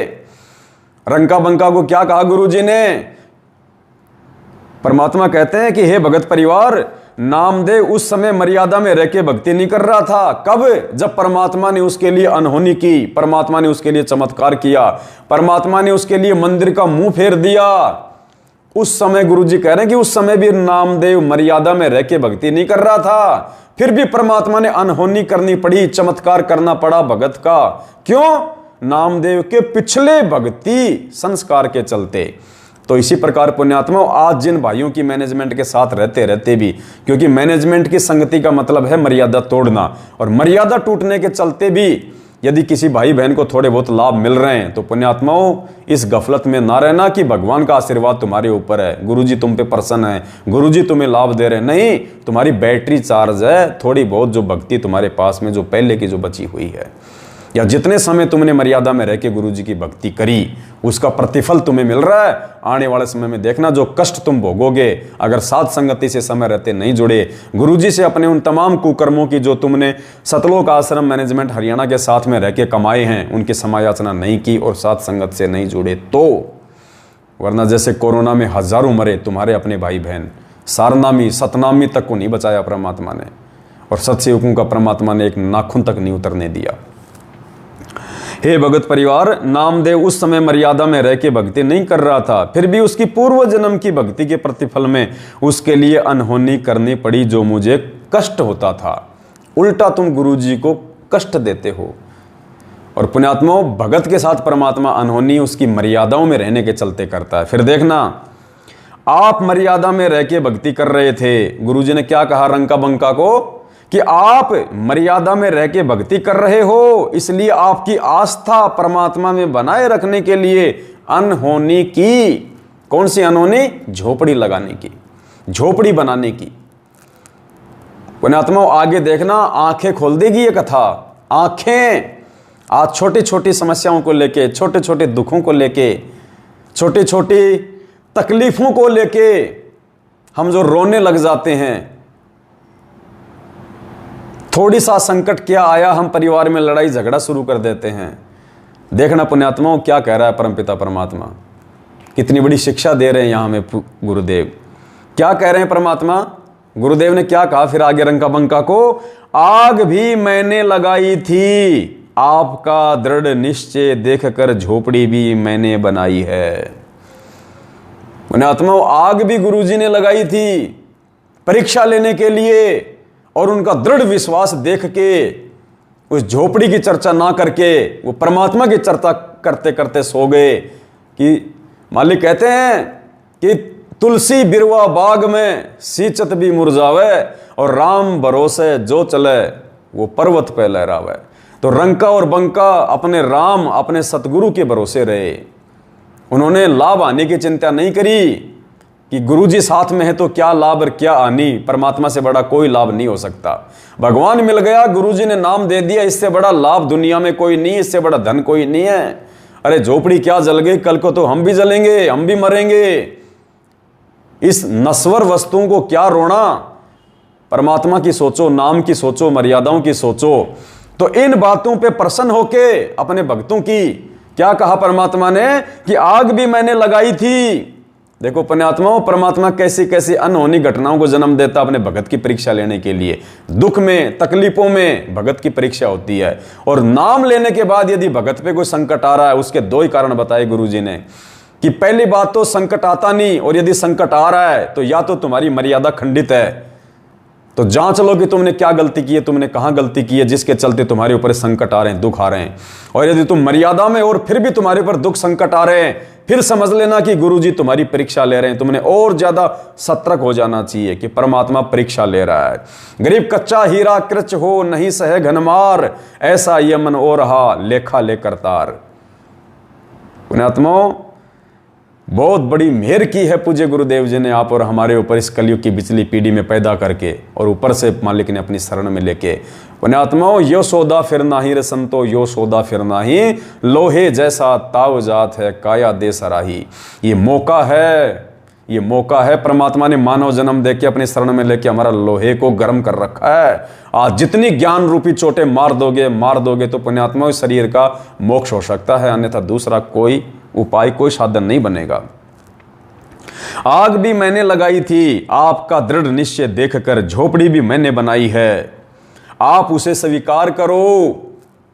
गुरुजी ने जब आदेश दिया कि उस झोपड़ी को तुम जाके स्वीकार करो, वो मैंने बनाई थी, मैंने आग लगाई थी, तब रंका बंका जाके उस झोपड़ी में रहने लगे थे। ना कि वो आकाशवाणी को सुन के, जो भगवान ने आकाशवाणी की थी। पुण्यात्माओं, गुरुजी परीक्षा ले रहा था उस समय वो आकाशवाणी करके कि देखता हूं इन नालायकों को मैंने जो पाठ पढ़ाया है कि गुरु बड़े हैं गोविंद से, मन में देख विचार, हरि सुमरे सो रह गए और गुरु भजे होए पार। देखता हूं ये उस आकाशवाणी, उस भगवान को ज्यादा महत्व देते हैं या अपने गुरुजी को ज्यादा महत्व देते हैं। तो पुण्यात्माओं, ये नकली ऑडियो भी परीक्षा है। देख रहा है वो परमात्मा कि मेरी आवाज से मिलती जुलती नकली ऑडियो को मेरा आदेश मांग के आगे बढ़ते हैं, या मेरे सत्संग रूपी आदेश जो मैंने 27 साल से सीडी में भर दिए, डीवीडी में भर दिए, इन पुस्तकों में भर दिए, हर भगत को मैंने सुनाए। क्या आज मेरी गैर हाजिरी में मेरे बच्चे, मेरे भगत उस नकली ऑडियो को, मेरे से मिलती जुलती आवाज को आदेश मान के आगे बढ़ते हैं, या मेरे सत्संग रूपी वचनों को, मेरे सत्संग रूपी ऑडियो को सत्य मान के आगे बढ़ते हैं? और पुण्यात्माओं, 90% भगत समाज उन फर्जी ऑडियो को सतलोक आश्रम मैनेजमेंट हरियाणा के द्वारा जो भेजी जा रही हैं, वो पीले पर्चे वो आकाशवाणी हैं, वो ऑडियो वो आकाशवाणी हैं, कोऑर्डिनेटर का आदेश आकाशवाणी है, गुरुजी के परिवार वालों का आदेश आकाशवाणी है। एक सच्चे और ज्ञानी भगत को वो कभी जिंदगी में स्वीकार नहीं हो सकती जब तक कि वो उन बातों की तसल्ली, उनका सत्यापन या तो साक्षात अपने गुरुजी से जाके ना कर ले, या गुरुजी के द्वारा दिए गए सत्संगों से मेल ना कर ले, तब तक उन चीजों को हम स्वीकार नहीं कर सकते। और इसी के चलते आज 90% भगत समाज मर्यादाओं से दूर है, परमात्मा से दूर है। समय रहते भगवान ने सात संगतियां शुरू करवाई, अपने सत्सेवक बच्चों को ज्ञान आधार से संभाल लिया, जो आज निरंतर अपने आत्मिक उत्थान की ओर आगे बढ़ रहे हैं। आग भी मैंने लगाई थी आपका दृढ़ निश्चय देखकर, झोपड़ी भी मैंने बनाई है आप उसे स्वीकार करें। परमात्मा की महिमा भगत समाज में बनाए रखने के लिए ये चमत्कार देकर भगवान की पहचान करवाना अनिवार्य है। आपकी झोपड़ी जीर्ण शीर्ण थी। अब देखना पुण्यात्माओं, एक और गहरी शिक्षा। पुण्यात्माओं, ये बंदी छोड़ साक्षात सतगुरु रामपाल जी भगवान के रूप में धरती पे प्रकट है, और ये गहरा रहस्य, ये राज, ये परमात्मा ही पुण्यात्माओं दया करके इन पुस्तकों में लिखते हैं और परमेश्वर फिर अपनी आत्माओं पे दया करके इन सार को समझाने की मेहर बख्शते हैं। गुरुजी कहते हैं, सब सुमरे अपने अनुमाना तो गति लखी न जाए, कहे कबीर कृपया कर जन पर ज्यों की त्यों समझाए। अगर हर भगत अपने अपने स्तर पे गुरुजी के द्वारा लिखित इन पुस्तकों को पढ़ेगा, इनका सार निकालेगा या निकालने का प्रयास करेगा, तो गुरुजी कहते हैं सब सुमरे अपने अनुमाना तो गति लखी न जाए। नहीं समझ पाओगे, नहीं जान पाओगे, फिर कौन जान पाएगा। कहे कबीर कृपया कर जन पर ज्यों की त्यों समझाए। वो कबीर परमेश्वर सतगुरु रामपाल जी भगवान अपने जिस आत्मा पे मेहर बख्शेगा, दया बख्शेगा, जिसका थोड़ा बहुत ज्ञान योग खोलेगा, इन पुस्तकों को समझने और समझाने की दया बख्शेगा, वही आत्मा गुरुदेव के द्वारा लिखित पुस्तकों के सार को समझा सकती है। तो देखिए कितना गहरा सार परमात्मा ने आप और हम भाई बहनों के लिए छुपा रखा है। आगे देखिए पुण्यात्माओं, आज जो भाई बहन इतना ज्ञान लेने के बाद भी, परमात्मा की उन तमाम वाणियों को दिन रात सुनने के बावजूद भी, जो गुरुजी हमें समझाते हैं कि साईं इतना दीजिए जिसमें कुटुंब समाओ, हम भी भूखे ना रहें, अतिथि न भूखा जाए। गुरुजी कहते हैं कि एक भगत को अपने गुरुजी से क्या मांगना चाहिए, अपने गुरु भगवान से क्या मांगना चाहिए अगर भक्ति करनी है तो, अगर मोक्ष करवाना है तो। क्योंकि माया जीव की सबसे बड़ी शत्रु है, सबसे बड़ा एनिमी है। पैसा, धन, ये माया। गुरुजी ने सदा भगत को लिमिट में रह के भक्ति करने के लिए कहा है। और गुरुदेव कह रहे हैं कि साईं इतना दीजिए कि अपने गुरुजी से केवल इतनी ही प्रार्थना करो, इतना ही मांगो अपने जीवन निर्वाह के लिए कि हे गुरुजी इतना दीजिए जिसमें मेरा परिवार समाए, मेरा आर्थिक गुजारा ठीक ठाक हो जाए। भगवान तेरी भक्ति में कोई परेशानी, कोई बाधा रोजी रोटी को लेकर उत्पन्न ना हो, इतना तो गुरुदेव मेहर करके रखना। कि साईं इतना दीजिए जिसमें कुटुंब समाए, हम भी भूखे ना रहें। जो भक्ति कर रहे हैं हम आपके बच्चे, इस परिवार वाले, हम भी भूखे ना रहें। और अतिथि ना भूखा जाए, कोई साधु संत आ जाए, कोई भगत भाई आ जाए तो परमात्मा वो भी हमारे घर से भूखे पेट ना जाए। इतनी सी मेहर जरूर बख्शना मेरे दाता। इससे ज्यादा परमात्मा ने माया यदि किसी के पास में है, उसको गुरुजी ने क्या बताया, बकवाद। और वो बकवाद एक दिन हमारे को भक्ति मार्ग से दूर करेगी यदि समय रहते हमने उस बकवाद को परमात्मा के चरणों में भेंट नहीं किया तो। मालिक कहते हैं, नौका में पानी बढ़े और घर में बढ़ जा दाम, और दोनों हाथ उल्टियो यो ही शाणु काम। नाव में अगर पानी भर जाए तो समझदार आदमी क्या करेगा, दोनों हाथों से पानी को बाहर फेंकेगा वरना डूब जाएगी। और घर में बढ़ जा दाम, घर में यदि माया बढ़ गई, पैसा बढ़ गया, तो कहते हैं समझदार भगत दोनों हाथों से दान करेगा अपने गुरुजी को खुल के, वरना वो धन उसको डुबो देगा जैसे वो पानी नौका को डुबो देता है। तो कहते हैं नाव में पानी भरे और घर में बढ़ जा दाम, कहते हैं दोनों हाथ उल्टियो यो ही शाणु काम। यही समझदारी है, वरना डूब जाएंगे दोनों के दोनों। तो क्या शिक्षा दी आगे, आपकी झोपड़ी जीर्ण शीर्ण थी, आप भक्ति में भंग होने के भय से नई बनाने में समय व्यर्थ नहीं करना चाहते थे। पुण्यात्माओं कितना गहरा पॉइंट। अरे पुण्यात्माओं हमें समझा रहे हैं गुरुजी इस कथा के माध्यम से, इस कथा के माध्यम से परमात्मा हमें समझा रहे हैं। ना तो आज वो रंका है ना वो बंका है। परमात्मा हमें उन आत्माओं को आधार बना के शिक्षा दे रहे हैं कि जैसे उन आत्माओं ने अपने जीवन को जिया मर्यादा में रह के ज्ञान को आधार बना के, ऐसे जब तक तुम नहीं जियोगे आज मोक्ष प्राप्त नहीं कर पाओगे। आज पुण्यात्माओं हम कोठियों पे कोठी बना रहे हैं, फैक्ट्रियों पे फैक्ट्री बना रहे हैं। एक मकान परमात्मा ने दे रखा जिसमें आसानी से हमारा गुजारा हो सकता है, उस मकान को छोड़ के हम नया मकान बना रहे हैं शहर में कि नहीं वो तो गाँव में है, अच्छा नहीं है, नई डिजाइन की कोठी बनाऊंगा। एक बेटे को बना दी, दूसरे के लिए नया प्लॉट ले रहा है, दूसरी उसके लिए नया कोठी बना के दे रहा है। पुण्यात्माओं परमात्मा ने कहा कि तुम भाड़ क्यों झोंक रहे हो, तुम नरक में जाने की तैयारी क्यों कर रहे हो मेरी शरण में आके भी। रंका और बंका से शिक्षा लो। अरे जब भगवान पे समर्पित हो जाएंगे फिर परमात्मा की चिंता है, परमात्मा करेगा फिर अनहोनी। अगर वो रंका बंका के साथ में कर सकता तो आज क्यों नहीं कर सकता, आज भी तो वही भगवान है। अरे भगवान नहीं बदला, भगवान के चमत्कार नहीं बदले, भगवान की महिमा नहीं बदली, भगवान की शक्तियां नहीं बदली, हम बदल गए, हमारे विचार बदल गए, हम मैले हो गए। भगवान मैला नहीं है, भगवान तो आज भी वही है। यदि हम उन आत्माओं की तरह आज भी भगवान के साथ व्यवहार करें, इतना विश्वास पैदा करें रंका बंका की तरह, तो भगवान तो आज भी सोने का महल खड़ा कर दे अपने भगत के लिए। जब रावण को सोने की लंका दे सकता उसकी भक्ति के प्रतिफल में, तो पुण्यात्माओं हम तो डायरेक्ट भगवान की शरण में हैं, सतगुरु रामपाल जी भगवान की शरण में हैं। आज तो परमात्मा हमारे लिए वारे न्यारे कर सकता, वारे न्यारे। तो देखिए आपकी झोपड़ी जीर्ण शीर्ण थी, क्या कह रहे हैं गुरु जी, ये रंका बंका आपकी झोपड़ी जीर्ण शीर्ण थी, टूटी फूटी झोपड़ी थी आपकी, और आप नई झोपड़ी नहीं बनाना चाह रहे थे, ये सोच के कि भगवान अगर नई झोपड़ी बनाएंगे तो समय बर्बाद होगा, जंगल में जाएंगे, सामान लेके आएंगे, पता नहीं भगवान इतना समय यदि आपकी भक्ति में लगाएंगे तो हमारा उद्धार होगा, हमारा आत्म कल्याण होगा। हे परमेश्वर आपकी भक्ति में कोई भंग ना पड़ जाए, परमात्मा जो समय हम इन फालतू की बकवादों में लगाएंगे वो समय हम आपकी भक्ति में लगाएंगे तो हमारा आत्म कल्याण होगा, हमारा उद्धार होगा।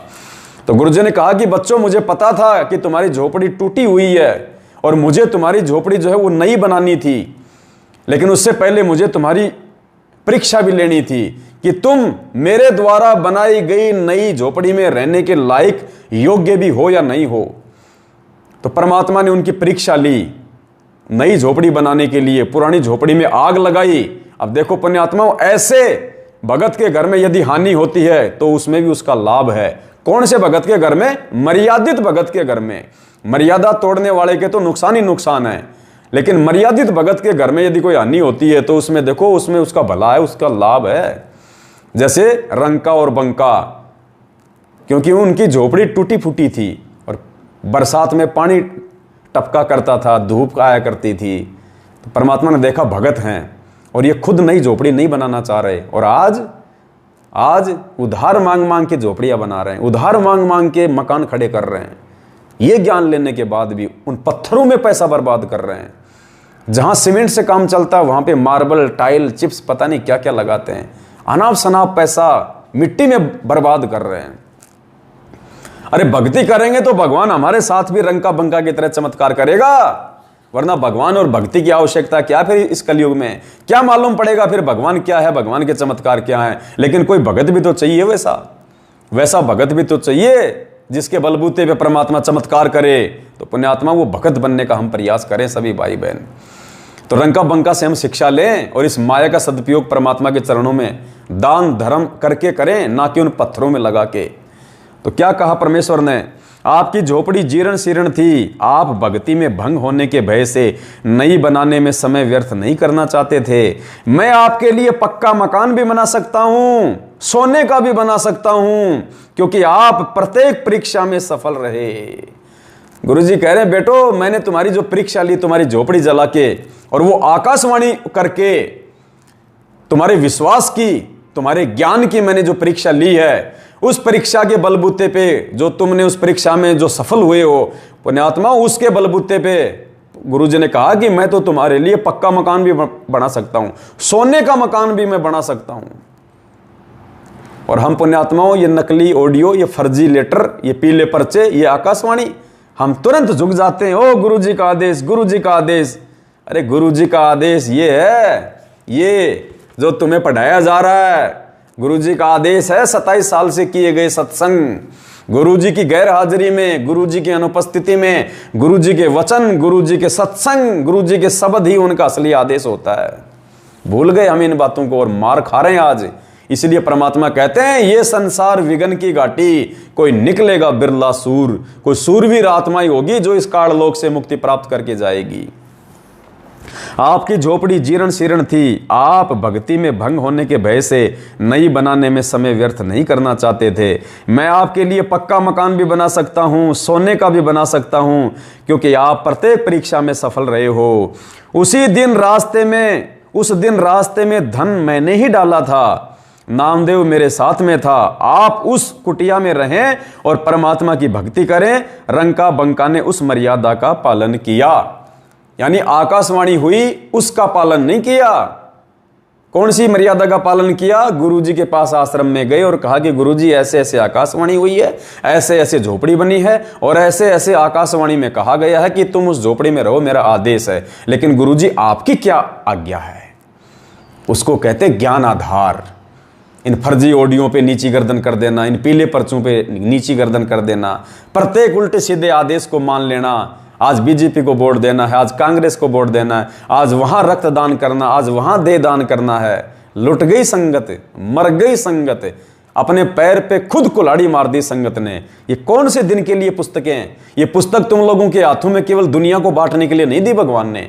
इन पुस्तकों को भगवान इसलिए बनाए कि मेरे बच्चे इनको पढ़ें, इनका निष्कर्ष निकालें और मेरे ज्ञान को आधार बना के चलने। और तुम खुद गुरु जी के ज्ञान पे चलते नहीं और दुनिया को तुम ज्ञान समझाते हो। तो परमात्मा कहते हैं करनी तज कथनी कथ है, यानी खुद तो अमल कर नहीं रहा, दुनिया को पुस्तकें बांट बांट के शिक्षा दे रहा है। तो गुरुजी कहते हैं करनी तज कथनी कथ है, अज्ञानी दिन रात और कुत्ते जू भोकत फिरे सुनी सुनाई बात। खुद पे कोई असर नहीं, कोई अमल नहीं, और गुरुजी का उपदेश पूरी दुनिया में बांटता फिर रहा है। गुरुजी कहते हैं वो कुत्ते की योनि में जाएगा। तो ये सिर पे रख रख के पुस्तकें, ये जीने की रार, ये फलानी दिखनी ज्ञान गंगा, तुम खुद तो उस ज्ञान को अपने दिल में उतार नहीं रहे, खुद तो गुरुजी के वचन पे चल नहीं रहे। दुनिया को तुम मैनेजमेंट के मजदूर बन के उनके धार्मिक धंधे को आगे बढ़ाने के लिए तुम पुस्तकें बांट रहे हो। पुण्यात्मा, कुत्ते की योनि में जाने के लक्षण है। ये मैं नहीं कह रहा, परमात्मा का विधान कह रहा है, जो तुम्हें दास बता रहा है। मैं आपके लिए पक्का मकान भी बना सकता हूं, सोने का भी बना सकता हूं, क्योंकि आप प्रत्येक परीक्षा में सफल रहे हो। उस दिन रास्ते में धन मैंने ही डाला था। कौन सा धन? नामदेव ने एक दिन कहा कि गुरुजी ये रंका बंका बहुत दुखी हैं, ये निर्धन हैं, थोड़ा बहुत इनको माया दे दो। तो गुरुजी ने कहा कि बेटा ये माया नहीं चाहते ये। नहीं गुरुजी, चाहेंगे क्यों नहीं? क्योंकि नामदेव को ज्ञान नहीं था, वरना उल्टा जवाब ही नहीं करता परमात्मा से। तो परमात्मा ने भी एक उदाहरण पेश करना था कि भगत हो तो कैसे हो, ज्ञान आधार हो तो क्या हो। तो नामदेव की भी परमात्मा ने आंख खोलनी थी कि बेटा तू कहाँ खड़ा है, मेरे भगत कहाँ है, देख। तो उस दिन रंकार बंका अपना रोजाना जंगल से अपनी लकड़ियाँ काट के लाया करते थे, दोनों पति पत्नी। तो आगे रास्ता था, तो नामदेव और गुरुजी ने क्या किया, रास्ते में जब वो आने लगे तो रास्ते में सोने चांदी के जेवर डाल दिए और खुद एक झाड़ी के पीछे जाके छुप गए दोनों। उधर से रंका बंका आ रहे थे, आगे आगे बंका, पीछे पीछे उसकी पत्नी रंका। अब बंका ने देखा कि भी सोने के जेवर पड़े, वो थोड़ी सी दूरी पे थी, 20-25 मीटर की वो जो है वो दूरी पे थी।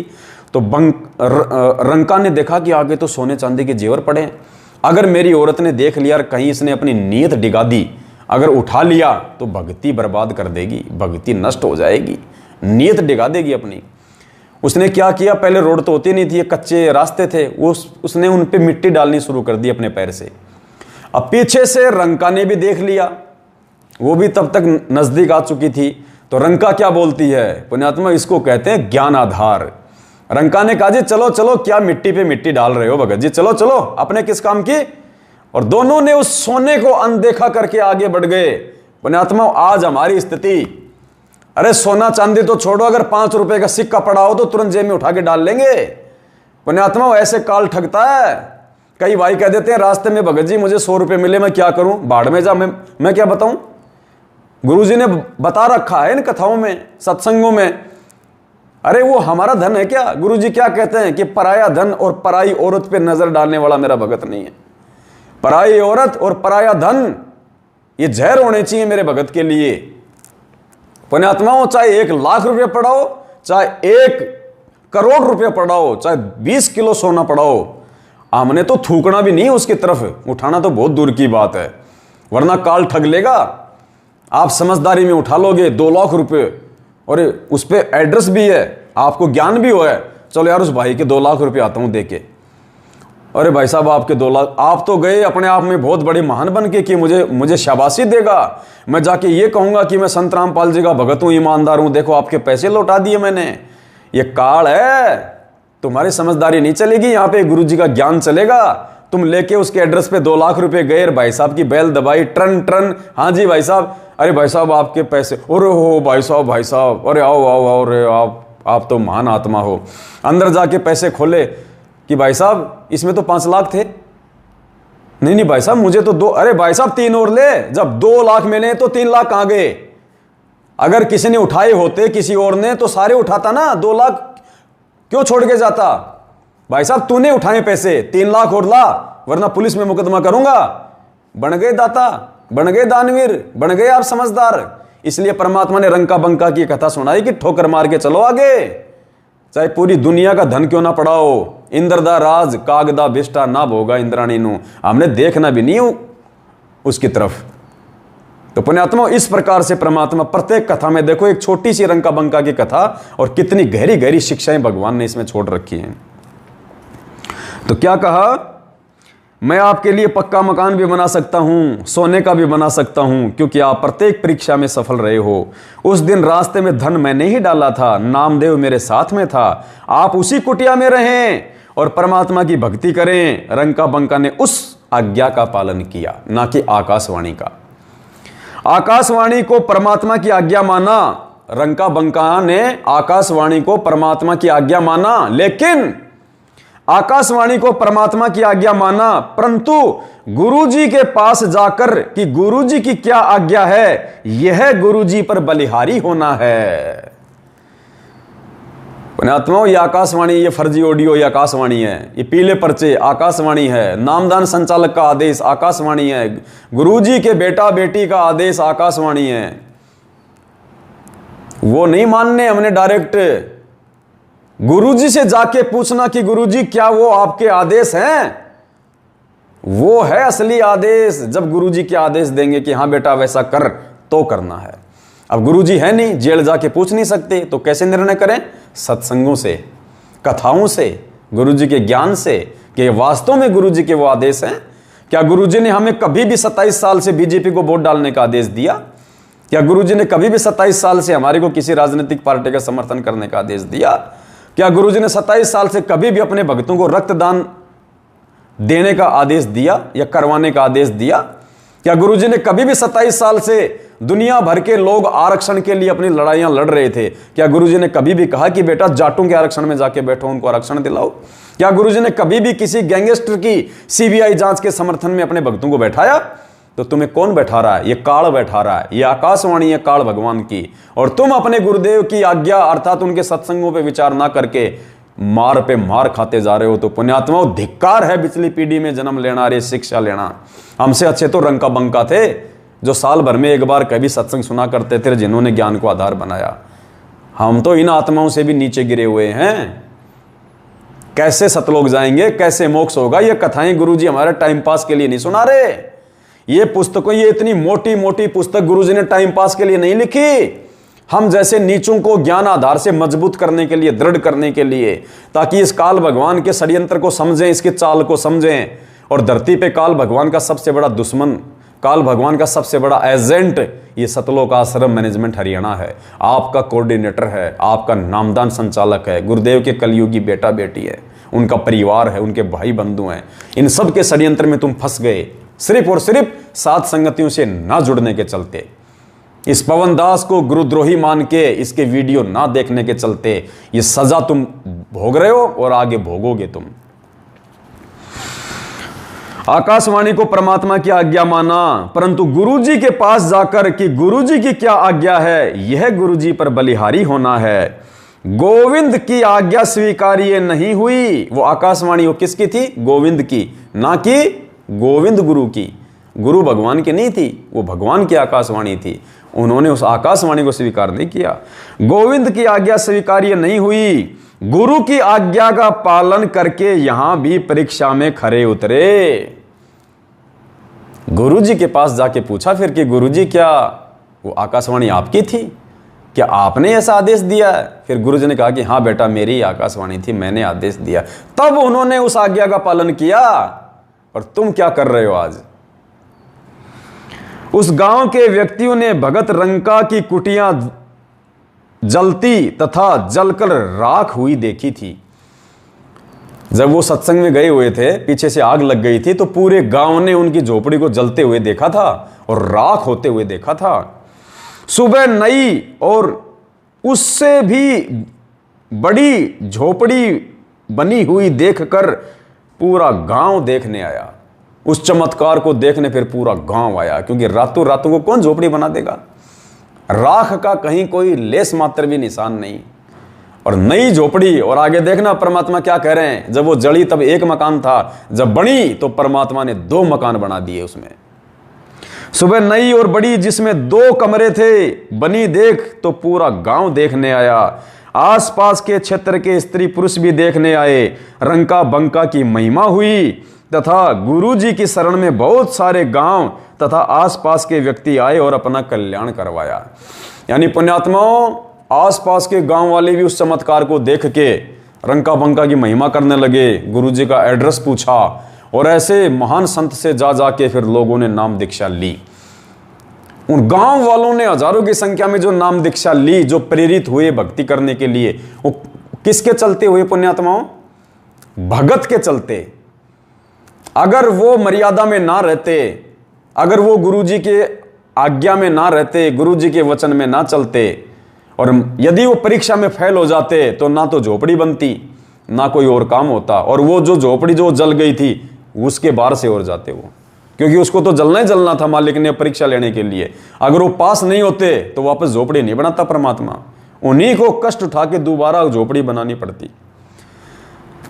लेकिन भगत मर्यादा में रहे, परमात्मा की परीक्षा में खरे उतरे, ज्ञान को आधार बनाया, तो भगवान ने चमत्कार कर दिया और भगत के द्वारा ज्ञान आधार रूपी उस परीक्षा में पास होने के चलते पूरे गांव ने नाम दीक्षा ली।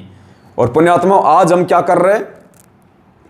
आज हम दुनिया को गुरुजी से दूर कर रहे हैं अपने कुकर्मों के चलते, अपनी घटिया हरकतों के चलते।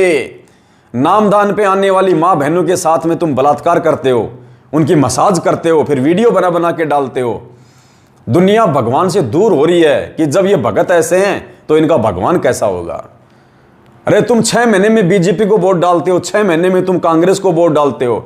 जब बीजेपी को वोट डालते हो तो कांग्रेस वाले गुरुजी को गालियां देते हैं, और जब तुम कांग्रेस को वोट डालते हो तो बीजेपी वाले तुम्हारी उल्टी हरकतों के चलते गुरुजी को गालियां देते हैं और कहते हैं कि जब ये भगत ऐसे नीच और नालायक, जिनका कोई स्टैंड ही नहीं है, इन गधों का 6 महीने में पार्टी चेंज कर रहे हैं, तो इनका भगवान कैसा होगा, इनका गुरु कैसा होगा।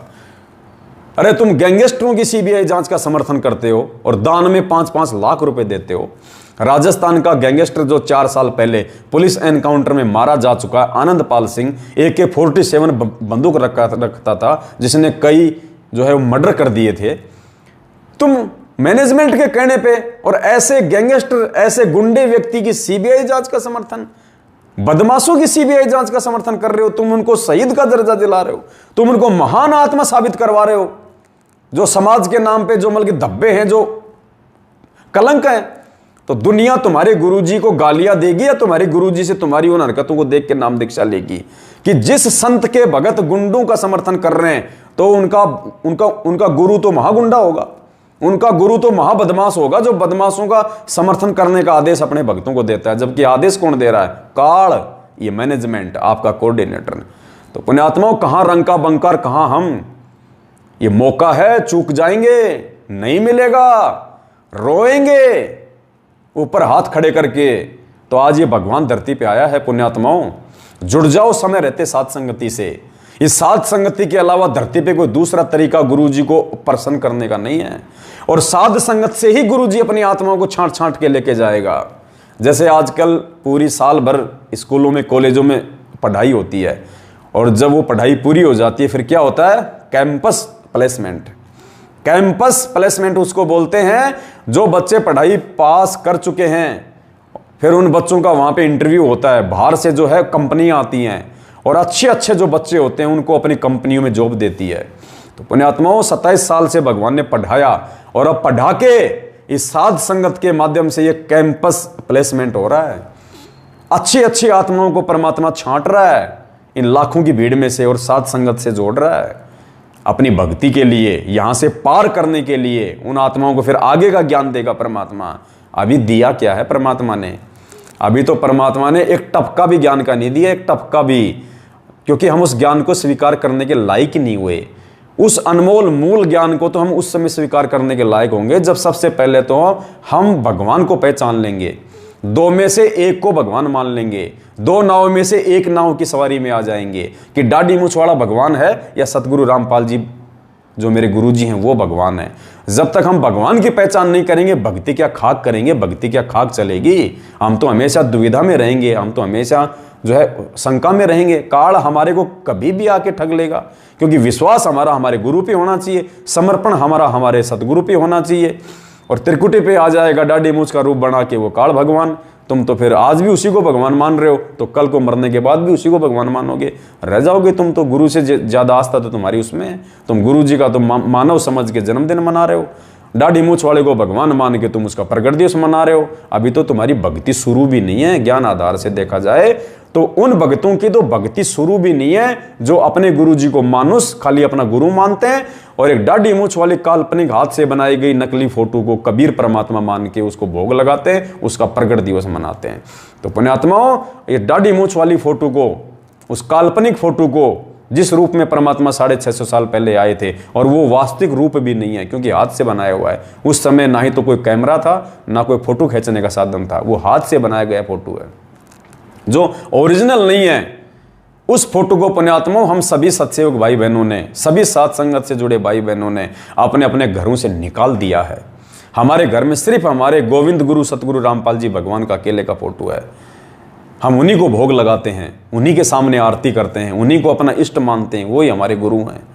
तब पुण्यात्माओं जाके परमात्मा आगे का ज्ञान देगा, और आगे के ज्ञान के बिना, आगे के सत भक्ति मंत्रों के बिना पुण्यात्माओं हमारा मोक्ष नहीं हो सकता। तो दास की प्रार्थना है भाई बहनों, जितना हो सके उतना भाई बहन आपस में मिलके रहें, साथ संगत से ज़्यादा भाई बहनों को जोड़ें, उनको सूचना दें, और जगह जगह साथ संगतियाँ करें, छोटी छोटी साथ संगतियाँ, आपस में राग द्वेष मन मुटाव को दूर करें।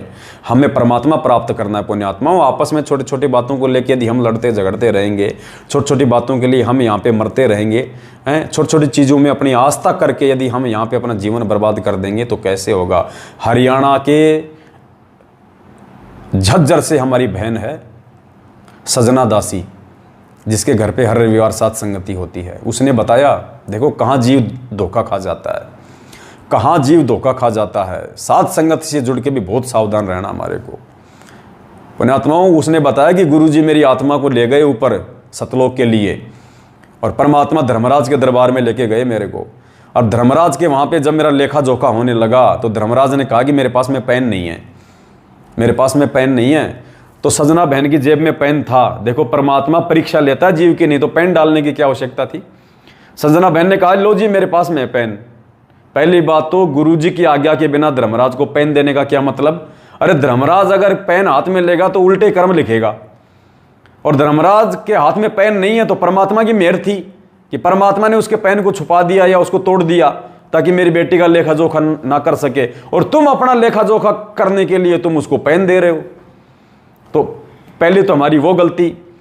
अब धर्मराज को पेन दे दिया, धर्मराज उसका अकाउंट करने लगा, अकाउंट करके धर्मराज ने वो पन्ने फाड़ दिए और पेन को भी वहीं तोड़ दिया। अब तोड़ दिया तो गुरुजी कहा कि बेटा चल हो गया हिसाब किताब, आगे चलते हैं। अब गुरुजी के कहने के बाद में भी बहन ने कहा कि गुरुजी मेरा पेन तो रह गया, वो धर्मराज के पास मेरा पेन, इसने तो गुरुजी मेरा वो पेन ही जो है वो तोड़ दिया। उसी समय फेल हो गई, परमात्मा ने हाथ छोड़ दिया। अरे बोले नालायक, एक पेन के लिए अपनी नीयत डिगा दी, पेन पे मर गई।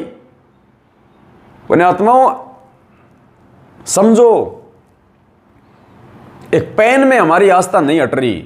इन कार से, इन कोठियों से जाएंगे तब इन बाल बच्चों से कैसे आस्था ठहेगी। इसलिए परमात्मा कहते हैं लिमिट में आ जाओ, लिमिट में, ऊपर से नीचे आ जाओ।